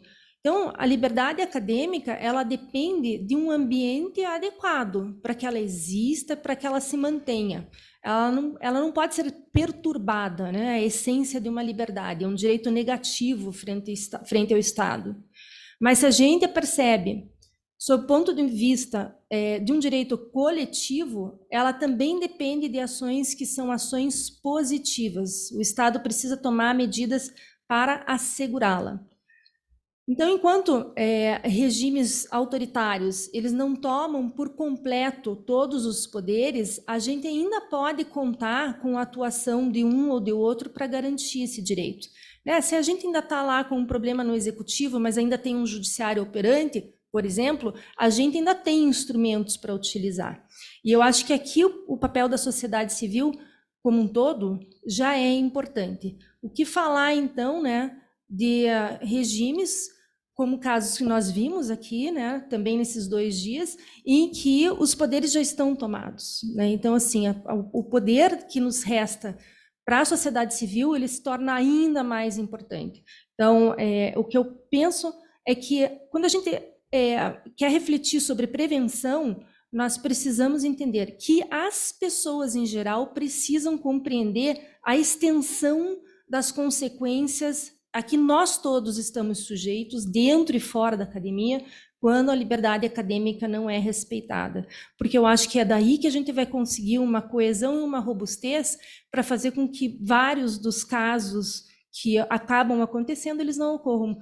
Da maneira com que eu vejo, né, o bottom line, o resumo, da maneira com que eu vejo, é que nós precisaríamos ter um número maior de pessoas do nosso lado quando a gente quer discutir liberdade acadêmica. E aí, então, eu chego à minha sugestão, que eu faço aos presentes, mas faço especialmente, né, para a coalizão. Há na América Latina uma rede de clínicas jurídicas em direitos humanos. Essa rede é bastante articulada, bastante importante, com uma inserção relevante nos nossos países. Eu penso que é o momento de buscar atingir essa rede de clínicas. E eu não quero aqui deixar uma sugestão abstrata sobre a mesa, eu quero fazer algo mais concreto e específico. Nesse grupo, né, nós estamos aqui numa segunda conferência, nesse grupo nós temos conhecimento mais do que suficiente que pode ser utilizado para capacitar outras pessoas. E eu acredito que é preciso disseminar esse conhecimento de uma forma bastante pedagógica, em um curso que seja rápido, online, que explique de modo muito objetivo as diferentes facetas da liberdade acadêmica, as consequências de sua restrição e, principalmente, as conexões que a liberdade acadêmica tem com a democracia, justamente para promover a compreensão de que ela é um direito que extrapola, enquanto consequências, se for restringido, ela extrapola a atividade dos acadêmicos. E eu relaciono essa necessidade com uma constatação de alguns pesquisadores aqui da PUC-PR que foram ensinar direitos humanos para diferentes públicos, né, não estudantes universitários. E eles perceberam que muitas vezes as pessoas têm dificuldades de se enxergar como potenciais impactados pela restrição de um ou de outro direito. E quando a gente se vê como potencial impactado, a nossa reação ao assunto muda, o nosso interesse pelo assunto muda. E a minha proposta vem nesse sentido. E por que eu estou falando das clínicas de direitos humanos? Claro que eu sou coordenadora, aliás, devia ter falado isso no início, né? Eu sou coordenadora de uma clínica de direitos humanos, da clínica aqui da PUC. Mas eu tenho 3 motivos importantes para estar aqui, né, mencionando as clínicas. Primeiro, pela sua proximidade com os alunos. A relação de uma clínica com os alunos é uma relação diferente do professor em sala de aula. A linguagem é diferente. Também, em segundo lugar, pela linguagem que as clínicas utilizam para dialogar com a comunidade em geral, com a sociedade civil em geral. Também é uma linguagem diferente. E, em terceiro lugar, pelas metodologias que as clínicas de direito em direitos humanos, as clínicas jurídicas de direitos humanos utilizam. São metodologias que permitem que exista uma construção de conhecimento que venha de baixo para cima, e não como ela normalmente acontece em sala de aula. E eu acho que aí a gente tem um diálogo que também é diferenciado com esse público que não é um público de sala de aula. É um outro público que eu estou aqui pensando em atingir. Então, eu acho que as clínicas, elas são uma porta de entrada para a gente se aproximar da comunidade em geral, acadêmicos ou não, e as ações de capacitação estão na essência, né, do que as clínicas normalmente fazem. Então, eu deixo aqui a minha sugestão, fico pensando que, em especial quando o professor Conrado diz assim, poxa, passou aquele barulho, né, de tudo que aconteceu no início, a ação continua correndo, os efeitos continuam sendo sentidos pelas pessoas que estão envolvidas e o público já não esqueceu, já não lembra mais. Então, e não lembra mais por uma questão de falta de interesse também, porque está muito distante. O que aconteceu com o professor Conrado e com outras pessoas que nós ouvimos nesses 2 dias está distante da realidade da maioria das pessoas. Elas não conseguem compreender como um ataque a um acadêmico influencia na maneira com que nós nos relacionamos com a democracia em si. E é aí que eu gostaria, então, de terminar deixando essa sugestão e agradecendo mais uma vez aos organizadores por terem me dado a oportunidade de estar aqui nessa mesa. Muito obrigada, Clare.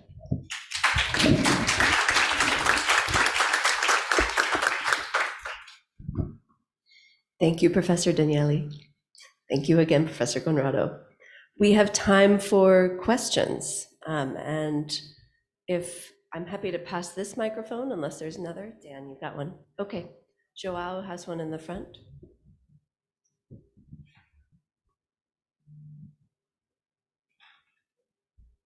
Obrigado pela João Veloso, Universidade de Ottawa, Canadá. I will ask my questions in Portuguese because it's a more domestic thing. A questão é para o Conrado e tem um pouco a ver com exatamente com o artigo na origem das acusações criminais que a Procuradoria-Geral da República avançou. E é um pouco provocativo, não em relação a se a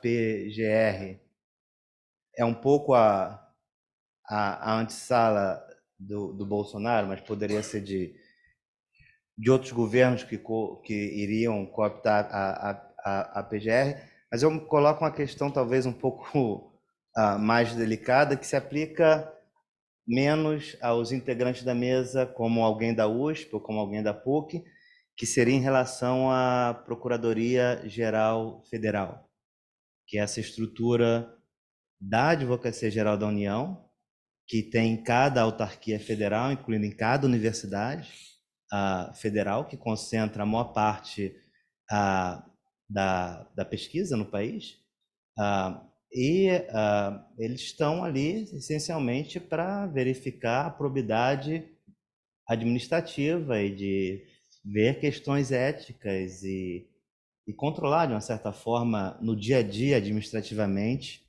a atividade acadêmica. Então, seria um pouco de ouvir comentários sobre essa estrutura, que seria, em tese, uma estrutura de assessoria jurídica às universidades, mas que muito facilmente pode ser um braço, os 2 braços, as 2 pernas do governo dentro das universidades.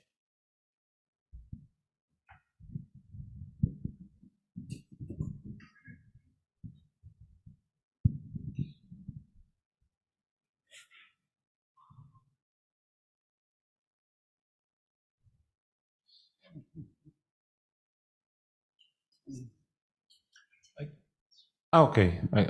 Eu posso responder muito rapidamente, João.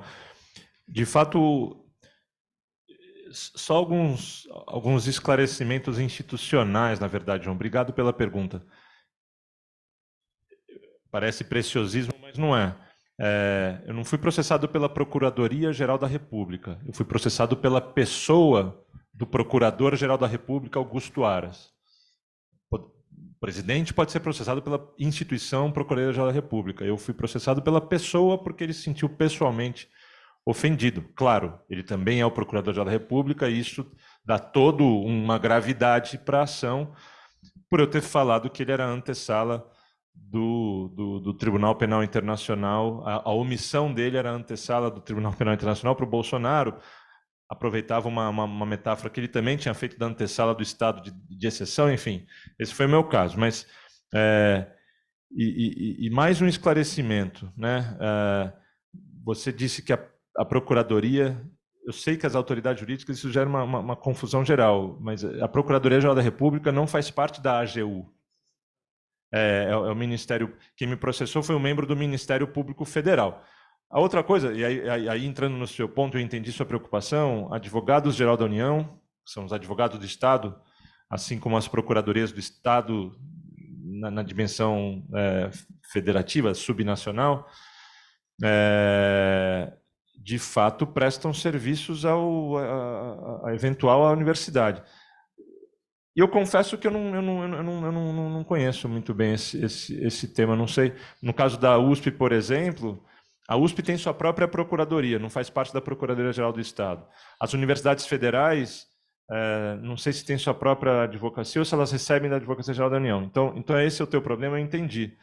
Nunca vi isso como ameaça, João. Acho que daí você tem que nos contar mais, porque entre tanta complexidade nesse edifício institucional, a ideia de que os advogados da União, por estarem alocados dentro da universidade, possam defender interesses do governo federal, seria muito grave se acontecesse. Mas eu não suporia, se imagina e se almeja que essa carreira tenha um razoável grau de autonomia. Eles não são subordinados ao presidente do turno, eles não são... eles têm carreira estável, portanto, se tiver um sectário, um vassalo, um apologista do regime dentro da universidade, tomando decisões jurídicas que possam comprometer a universidade, isso seria um problema, um grande problema, mas, em princípio, essa questão de desenho institucional, nunca vi problema, nunca vi alguém reclamar disso. Então, não sei, eu consigo ir até aqui. Hello, thank you very much. For those who have received the message on WhatsApp, I'm still here. I just wanted to share my card before I forget. But again, thank you very much. Coming from Southeast Asia, I think it's becoming more and more apparent that our lived experiences are very common and connected. So again, as I've said on the WhatsApp, we will bring these lessons also and aspirations back to our work. Again, the coalition is not just regional, it is definitely global in nature.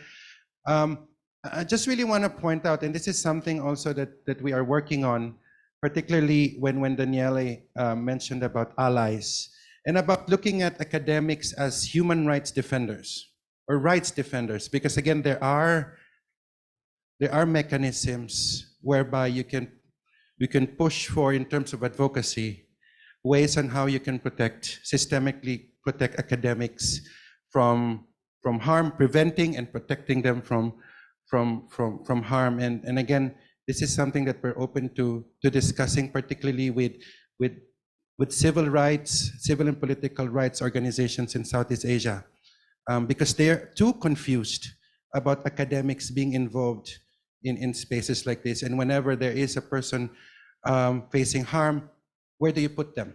Because again, that conversation with civil society organizations need to happen. And for them to provide more resources, we need to make sure how we also position ourselves. Again, there's a lot of justification, explanation, but again, we're leading towards being part of that space of human rights defenders ourselves, unfortunately. But again, I think this is something that we can explore further. Again, in the coalition, how do we put ourselves in that situation? Thank you very much. We're open to discussing this. But that's happening now in Southeast Asia. Thank you very much.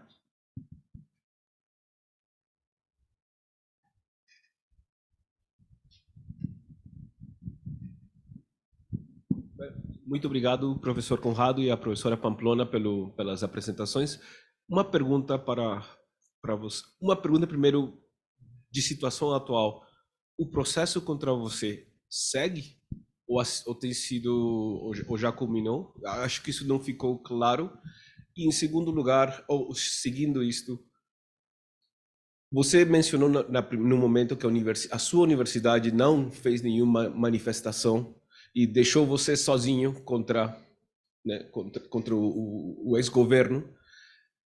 Isso cambiou? Mudou com o tempo? Mudou com o câmbio? Vocês têm sentido algum câmbio de atitude e uma reflexão pessoal das autoridades de que se isso voltasse a acontecer, teria que fazer algo a respeito? E um pouco saindo, porque o comentário da professora Pamplona faz referência sobre o tema um pouco que se trabalha aqui com Scholars at Risk e com outros, da solidariedade, né? Temos que ampliar o grupo humano que está interessado, que tem interessado em temas de liberdade acadêmica. Você vê potenciais cursos ou potenciais, mas você vê fora da universidade, como por exemplo ONGs de direitos humanos, como por exemplo na América Central, onde as universidades estão tomadas, são as ONGs que poderiam fazer esse tipo de labor. Obrigado. Obrigado, Salvador. Obrigado, Salvador. Muito rapidamente, como está meu caso? Eu recebi 2 ações criminais, de um ministro da Suprema Corte, do Supremo Tribunal Federal, e outro do Procurador-Geral da República. Nenhuma delas terminou. E, no fundo, acho que uma outra coisa que eu não disse na minha apresentação é que o objetivo de alguém que entra com uma ação desse tipo não é ganhar. Ele já ganha quando entra, né? Ele já ganha quando entra, ele não está nem aí com ganhar no final. Ele ganha contra mim, caso eu me silencie, e eu busquei muito não me silenciar, e isso é uma outra experiência psicologicamente interessante, de como você lida sendo processado e continuando a escrever no jornal, mas é contra mim e é contra a comunidade acadêmica como um todo, é contra a esfera pública mais amplamente também. Então, o fundamental para ele é que o caso demore. O fundamental para ele é que o caso não acabe, porque, enfim, eventualmente ele pode ganhar, se tudo for por água abaixo. E se Bolsonaro ganhasse, tudo podia ir por água abaixo. Mas, independentemente do resultado final, o mais importante para a vitória dele não é só quando ele entra, mas que o caso se estenda e que fica uma espada sobre a sua cabeça o tempo todo, porque você fica incerto. Então, você pode ficar 3, 4, 5 anos com uma ação criminal pendente contra você, mesmo que você ganhe lá no final. Esses 5 anos foram muito custosos para você e para a esfera pública. Então, tendo dito isso, faz 3 anos e meus casos não acabaram. As vitórias foram provisórias até aqui, e nisso eu tive vitórias provisórias. E o meu caso é particularmente curioso, porque, supondo que eles cheguem à Suprema Corte, isso é só um detalhe pitoresco. Se eles chegarem à Suprema Corte, eu, por ser um estudioso de direito constitucional, que escreve nos jornais e critico muito a Suprema Corte, eu fico imaginando que tipo de atitude os juízes muito criticados e que já ouvi boatos de quererem me processar, mas nunca tinham feito, e eu estava confiante até que chegou o período Bolsonaro, mas esses ministros que têm sido criticados e não têm muita simpatia por mim, eventualmente terão a oportunidade de me julgar. Então tem enfim, mas isso é peculiaridade da minha participação pública. Foram 2 casos, e foram do período bolsonarista, mas eu gostaria de citar um terceiro caso, porque esse não fez tanto barulho público, foi um caso mais simples, mas esse veio do outro lado. Esse veio de atores jurídicos que se dizem e se declaram progressistas, se declaram heróis contra a debacle da Lava Jato, a maior operação anticorrupção do mundo naquele período, que de fato destruiu muito o espaço da política que de fato cometeu atos abusivos tremendos e assim por diante, mas eles ameaçaram entrar com uma ação criminal quando eu os critiquei de instrumentalizarem a Lava Jato para os seus próprios interesses advocatícios. Porque hoje a gente vive um momento de reação destrutiva a um suposto espectro que sobrevive da Lava Jato. A Lava Jato já terminou e ela é um desastre. Porém, o movimento anti-lavajatista se transformou e se converteu gradualmente num movimento tão sectário e tão antijurídico quanto a Lava Jato. O problema é que eles seguram a bandeira do heroísmo republicano hoje, e com esse heroísmo republicano eles têm um outro tipo de presença pública. E esses 6 advogados que eu critiquei por terem entrado com uma ação que me parece com muita disfarçatez e muita cara de pau, entraram no STF para anular inúmeros acordos de leniência. Eu sei que a coisa está um pouco técnica, mas inúmeros acordos de leniência para devolver dinheiro, inúmeros acordos de leniência por meio dos quais empresas que praticaram corrupção pagaram multas. Nesse movimento de destruir tudo o que aconteceu, 100% do que aconteceu na Lava Jato, o que essas empresas estão fazendo por meio desses advogados é tentar anular essas multas e receber o dinheiro de volta. O dinheiro que eles pagaram de volta pela corrupção, de volta para eles. Eu critiquei esse ato. E 6 advogados muito poderosos, 3 meses atrás, me ameaçaram com uma ação penal. Fizeram uma interpelação penal. Não foi só uma ameaça informal. Foi um ato jurídico. Preliminar à ação. E aí, essa ação não aconteceu. Mas só para atualizar, quando eu disse que as ameaças à liberdade acadêmica vêm de todos os lados, e a esfera pública está muito intoxicada por uma prática que também tem suas peculiaridades no meio jurídico. Isso é uma outra coisa que vale a pena dizer. Autoridades jurídicas são especialmente vaidosas quando são criticadas, e o meio jurídico é um meio muito deferente à autoridade. Então, fazer esse tipo de crítica gera questões. Em segundo lugar, a USP. Também queria fazer uma distinção. Eu fui muito apoiado pela comunidade da USP. Tive um abaixo-assinado de 5.000 professores, poucos dias depois da iniciativa deles. O que eu não recebi é apoio institucional da USP, da reitoria da USP. O reitor não moveu uma palha e não moveu até hoje. Ele foi, depois de sofrer muita pressão de acadêmicos muito reputados e antigos e prestigiosos na universidade, ele, depois de engavetar o meu caso por 4 meses, esses 4 meses foram custosos, em que eu não tinha uma manifestação institucional da universidade, ele basicamente encaminhou para onde devia encaminhar, que era a comissão de ética, que em um dia respondeu e falou, está arquivado. Isso em relação ao caso administrativo. No caso judicial, jamais houve qualquer tipo de manifestação de apoio. É um déficit institucional da USP e acho que das universidades públicas em geral.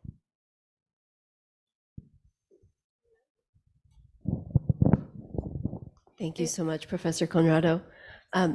We are going to wrap up, but first of all, Professor Daniele, just a few minutes. I'm going to react and then I'm going to, okay, Perfect. I'll finish. Yes. So I just want to briefly react again to Professor Conrado, because what you mentioned that they won. Why am I speaking English? Desculpa. Desculpa, pessoal. Eu só queria reagir ao professor Conrado, porque quando ele falou, eles já ganharam, quando eles entraram com o pedido, né, não precisa ganhar a ação no final.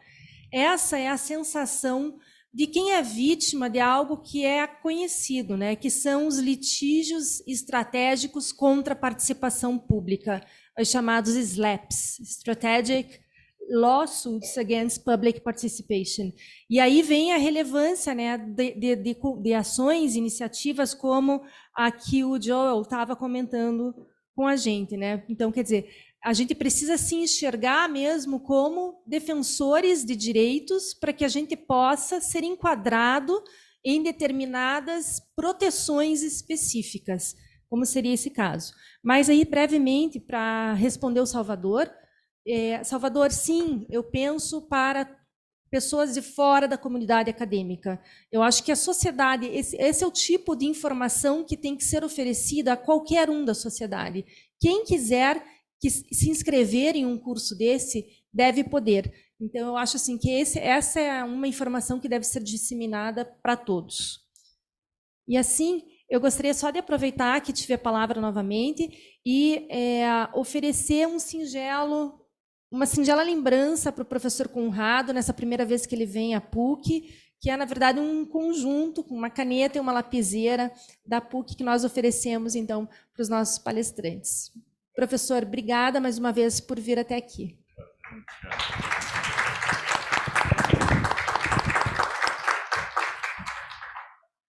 Thank you, Professor Conrado. Thank you, Professor Daniele. And thank you all for 2 wonderful days.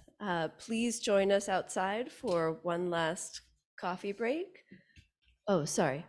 What's that? Closing remarks. Oh, I completely forgot. I guess we are having closing remarks before the coffee break? Okay, wonderful. Very quick. All right, closing remarks.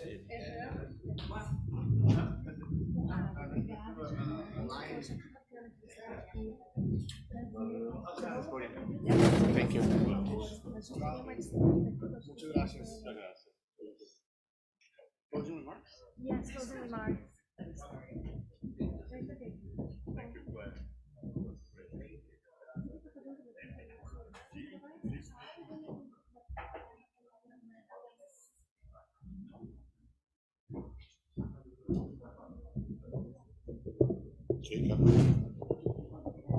¿Me escuchan? Perfectamente, ok. Pues ya estamos al final de estos 2 días. Obviamente ha sido 2 días muy enriquecedores. Escuchamos gente de todo el continente, América del Norte, América Central, América del Sur. Tuvimos la dicha de escuchar gente de África, de Asia y de Europa, ¿no? Ese tipo de conferencias, la verdad es que te permiten ver un mismo problema a través de diferente visión, otra percepción, ¿no?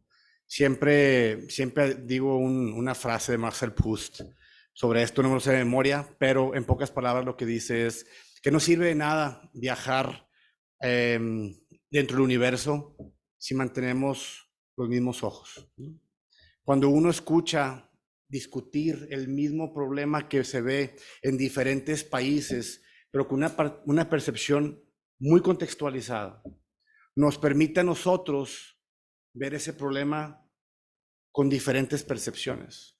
Me permite ver ese problema, ese tema a través de los ojos de un venezolano, a través de los ojos de un canadiense, de un americano, un mexicano, etcétera, ¿no? De la importancia de este tipo de conferencias donde hay personas de diferentes contextos, que nos hermaniza además más porque vemos que tenemos muchas cosas en común.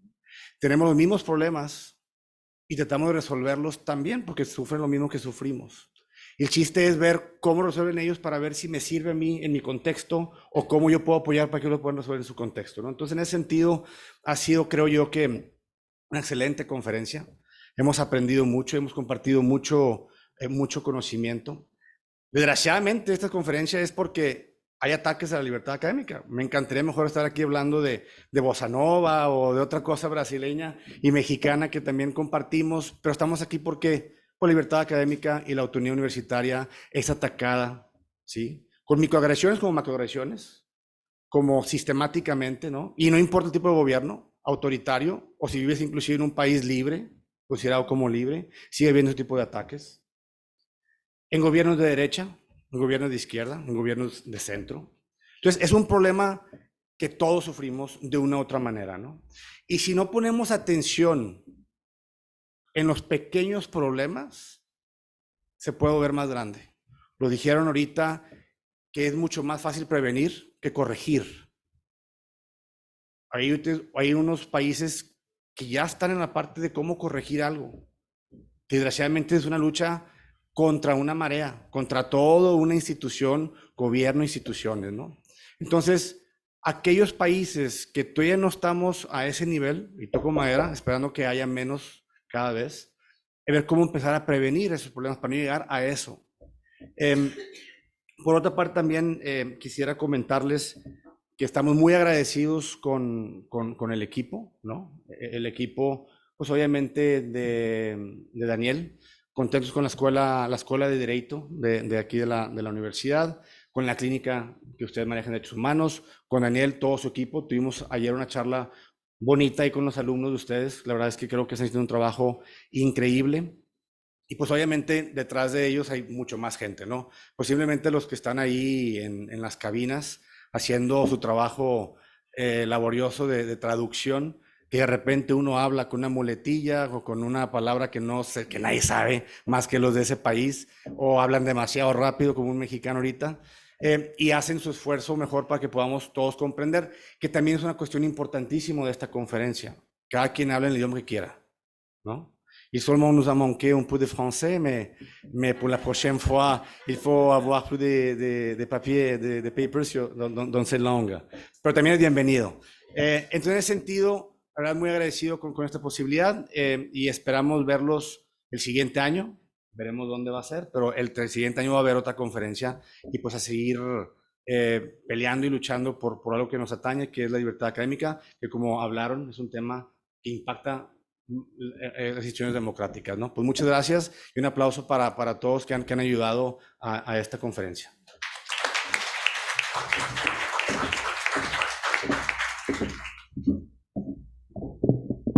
Thank you, Rafael. And I apologize if I repeat any of the things that Rafael just mentioned. My Spanish is not at that level yet, and so my apologies. But I do want to thank very much Danielle and her team for all the very, very hard work that they put into the last few days and the many weeks and months ahead of this time. Gabrielle, Beatrix as well, for working with us on the slides, on the Zoom, on changing the times, and especially for our interpreters, the hard work that goes into that. It's a very long effort, so please a round of applause for them. They've been keeping up with us, especially those of us who are speaking a little bit faster, and so thank you. But of course, for everybody else who helps out with the logistics, the caterers, the drivers, all the members of the university staff, the other graduate students that have been helping out, thank you. And I'll keep my closing remarks very brief because I know it's been a very long 2 days, and we want to be able to get a little bit of coffee to keep up that energy, keep it going. So we've learned a lot over the last 2 days. We know that threats to academic freedom, attacks on higher education in the Americas, they're vast, they're diverse, and they can be incredibly overwhelming. We talked the last 2 days about violent crackdowns on student protesters, arrests, coercive legal actions against outspoken scholars, gender-based violence, and the inadequate policies and practices to protect students, academics, and other members of the community from these sorts of actions and discrimination. Professional retaliation for the work that academics are doing, financial and university autonomy coming under threat by governments in different parts of the region, and concerns over the internet and social media landscapes and how scholars, students engage in those spaces, but also how those environments can also be used to restrict and to punish academic students for their work. And we know also that there's a really important and challenging uphill battle when it comes to strategic litigation in the Inter-American Court of Human Rights and in other venues as well. And as we learned in the first session, these threats, these pressure points, certainly we're talking about them here in the Americas, and we have colleagues from Southeast Asia and from Africa who are talking about them, and also a colleague from Europe who traveled very far to join us. And so we know that these are also global issues. They're happening all around the world. And to come together from different regions to talk about those problems, the foundational issues that underlie them, and what sort of responses work in different regions, how they can be applied elsewhere, how we can amend and replicate efforts and try new practices is incredibly important to this work. And I also just want to say briefly, I think the panel just before our keynote is also really important on hosting. And one thing I think that's particularly important is, we know that there are challenges with hosting. Scholars at Risk started with this work. We have peer organizations that focus on that. But we know that it's limited in what it can do in some cases. There's only so far it can go. And that underscores the need for everything else that we've been talking about the last few days and that we'll continue talking about. Because while this protection work is essential, we have to keep looking at the underlying issues. Certainly they come to laws that very specifically restrict academic freedom and practices that different perpetrators employ. But there are also, of course, underlying political and economic issues that affect us as we do this sort of protection work and try to find resources to help threatened scholars. And this is going to require global and regional responses by higher education communities, but it's also going to make us think, who else do we need to be working with outside of academia?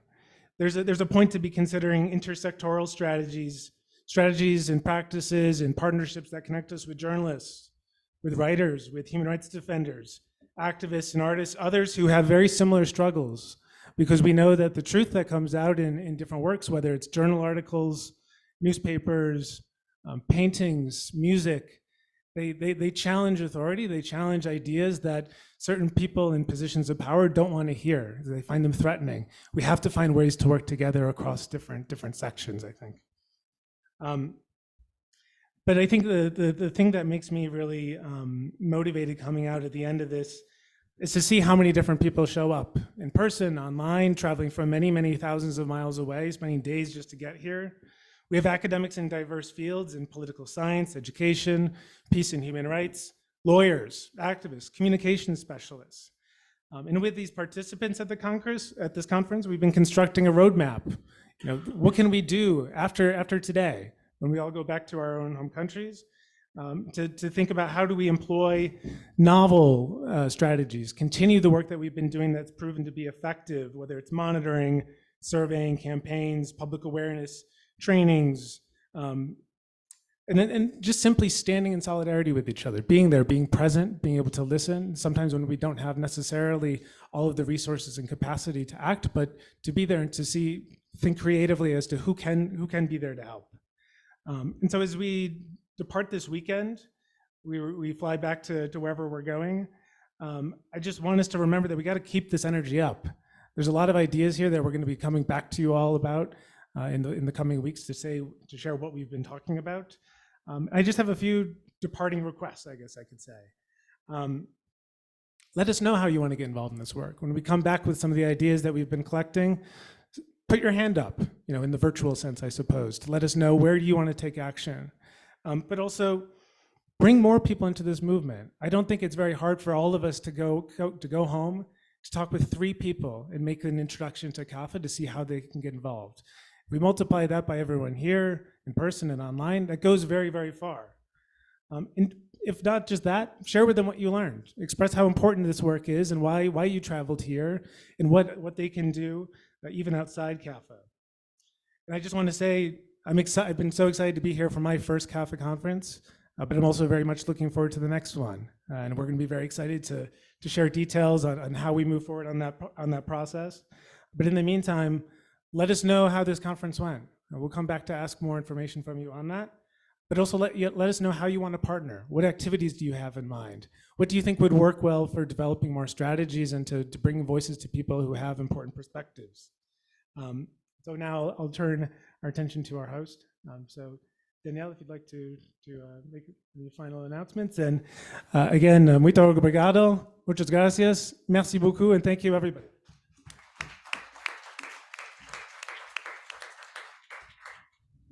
Obrigada a todos. Nós chegamos então ao final.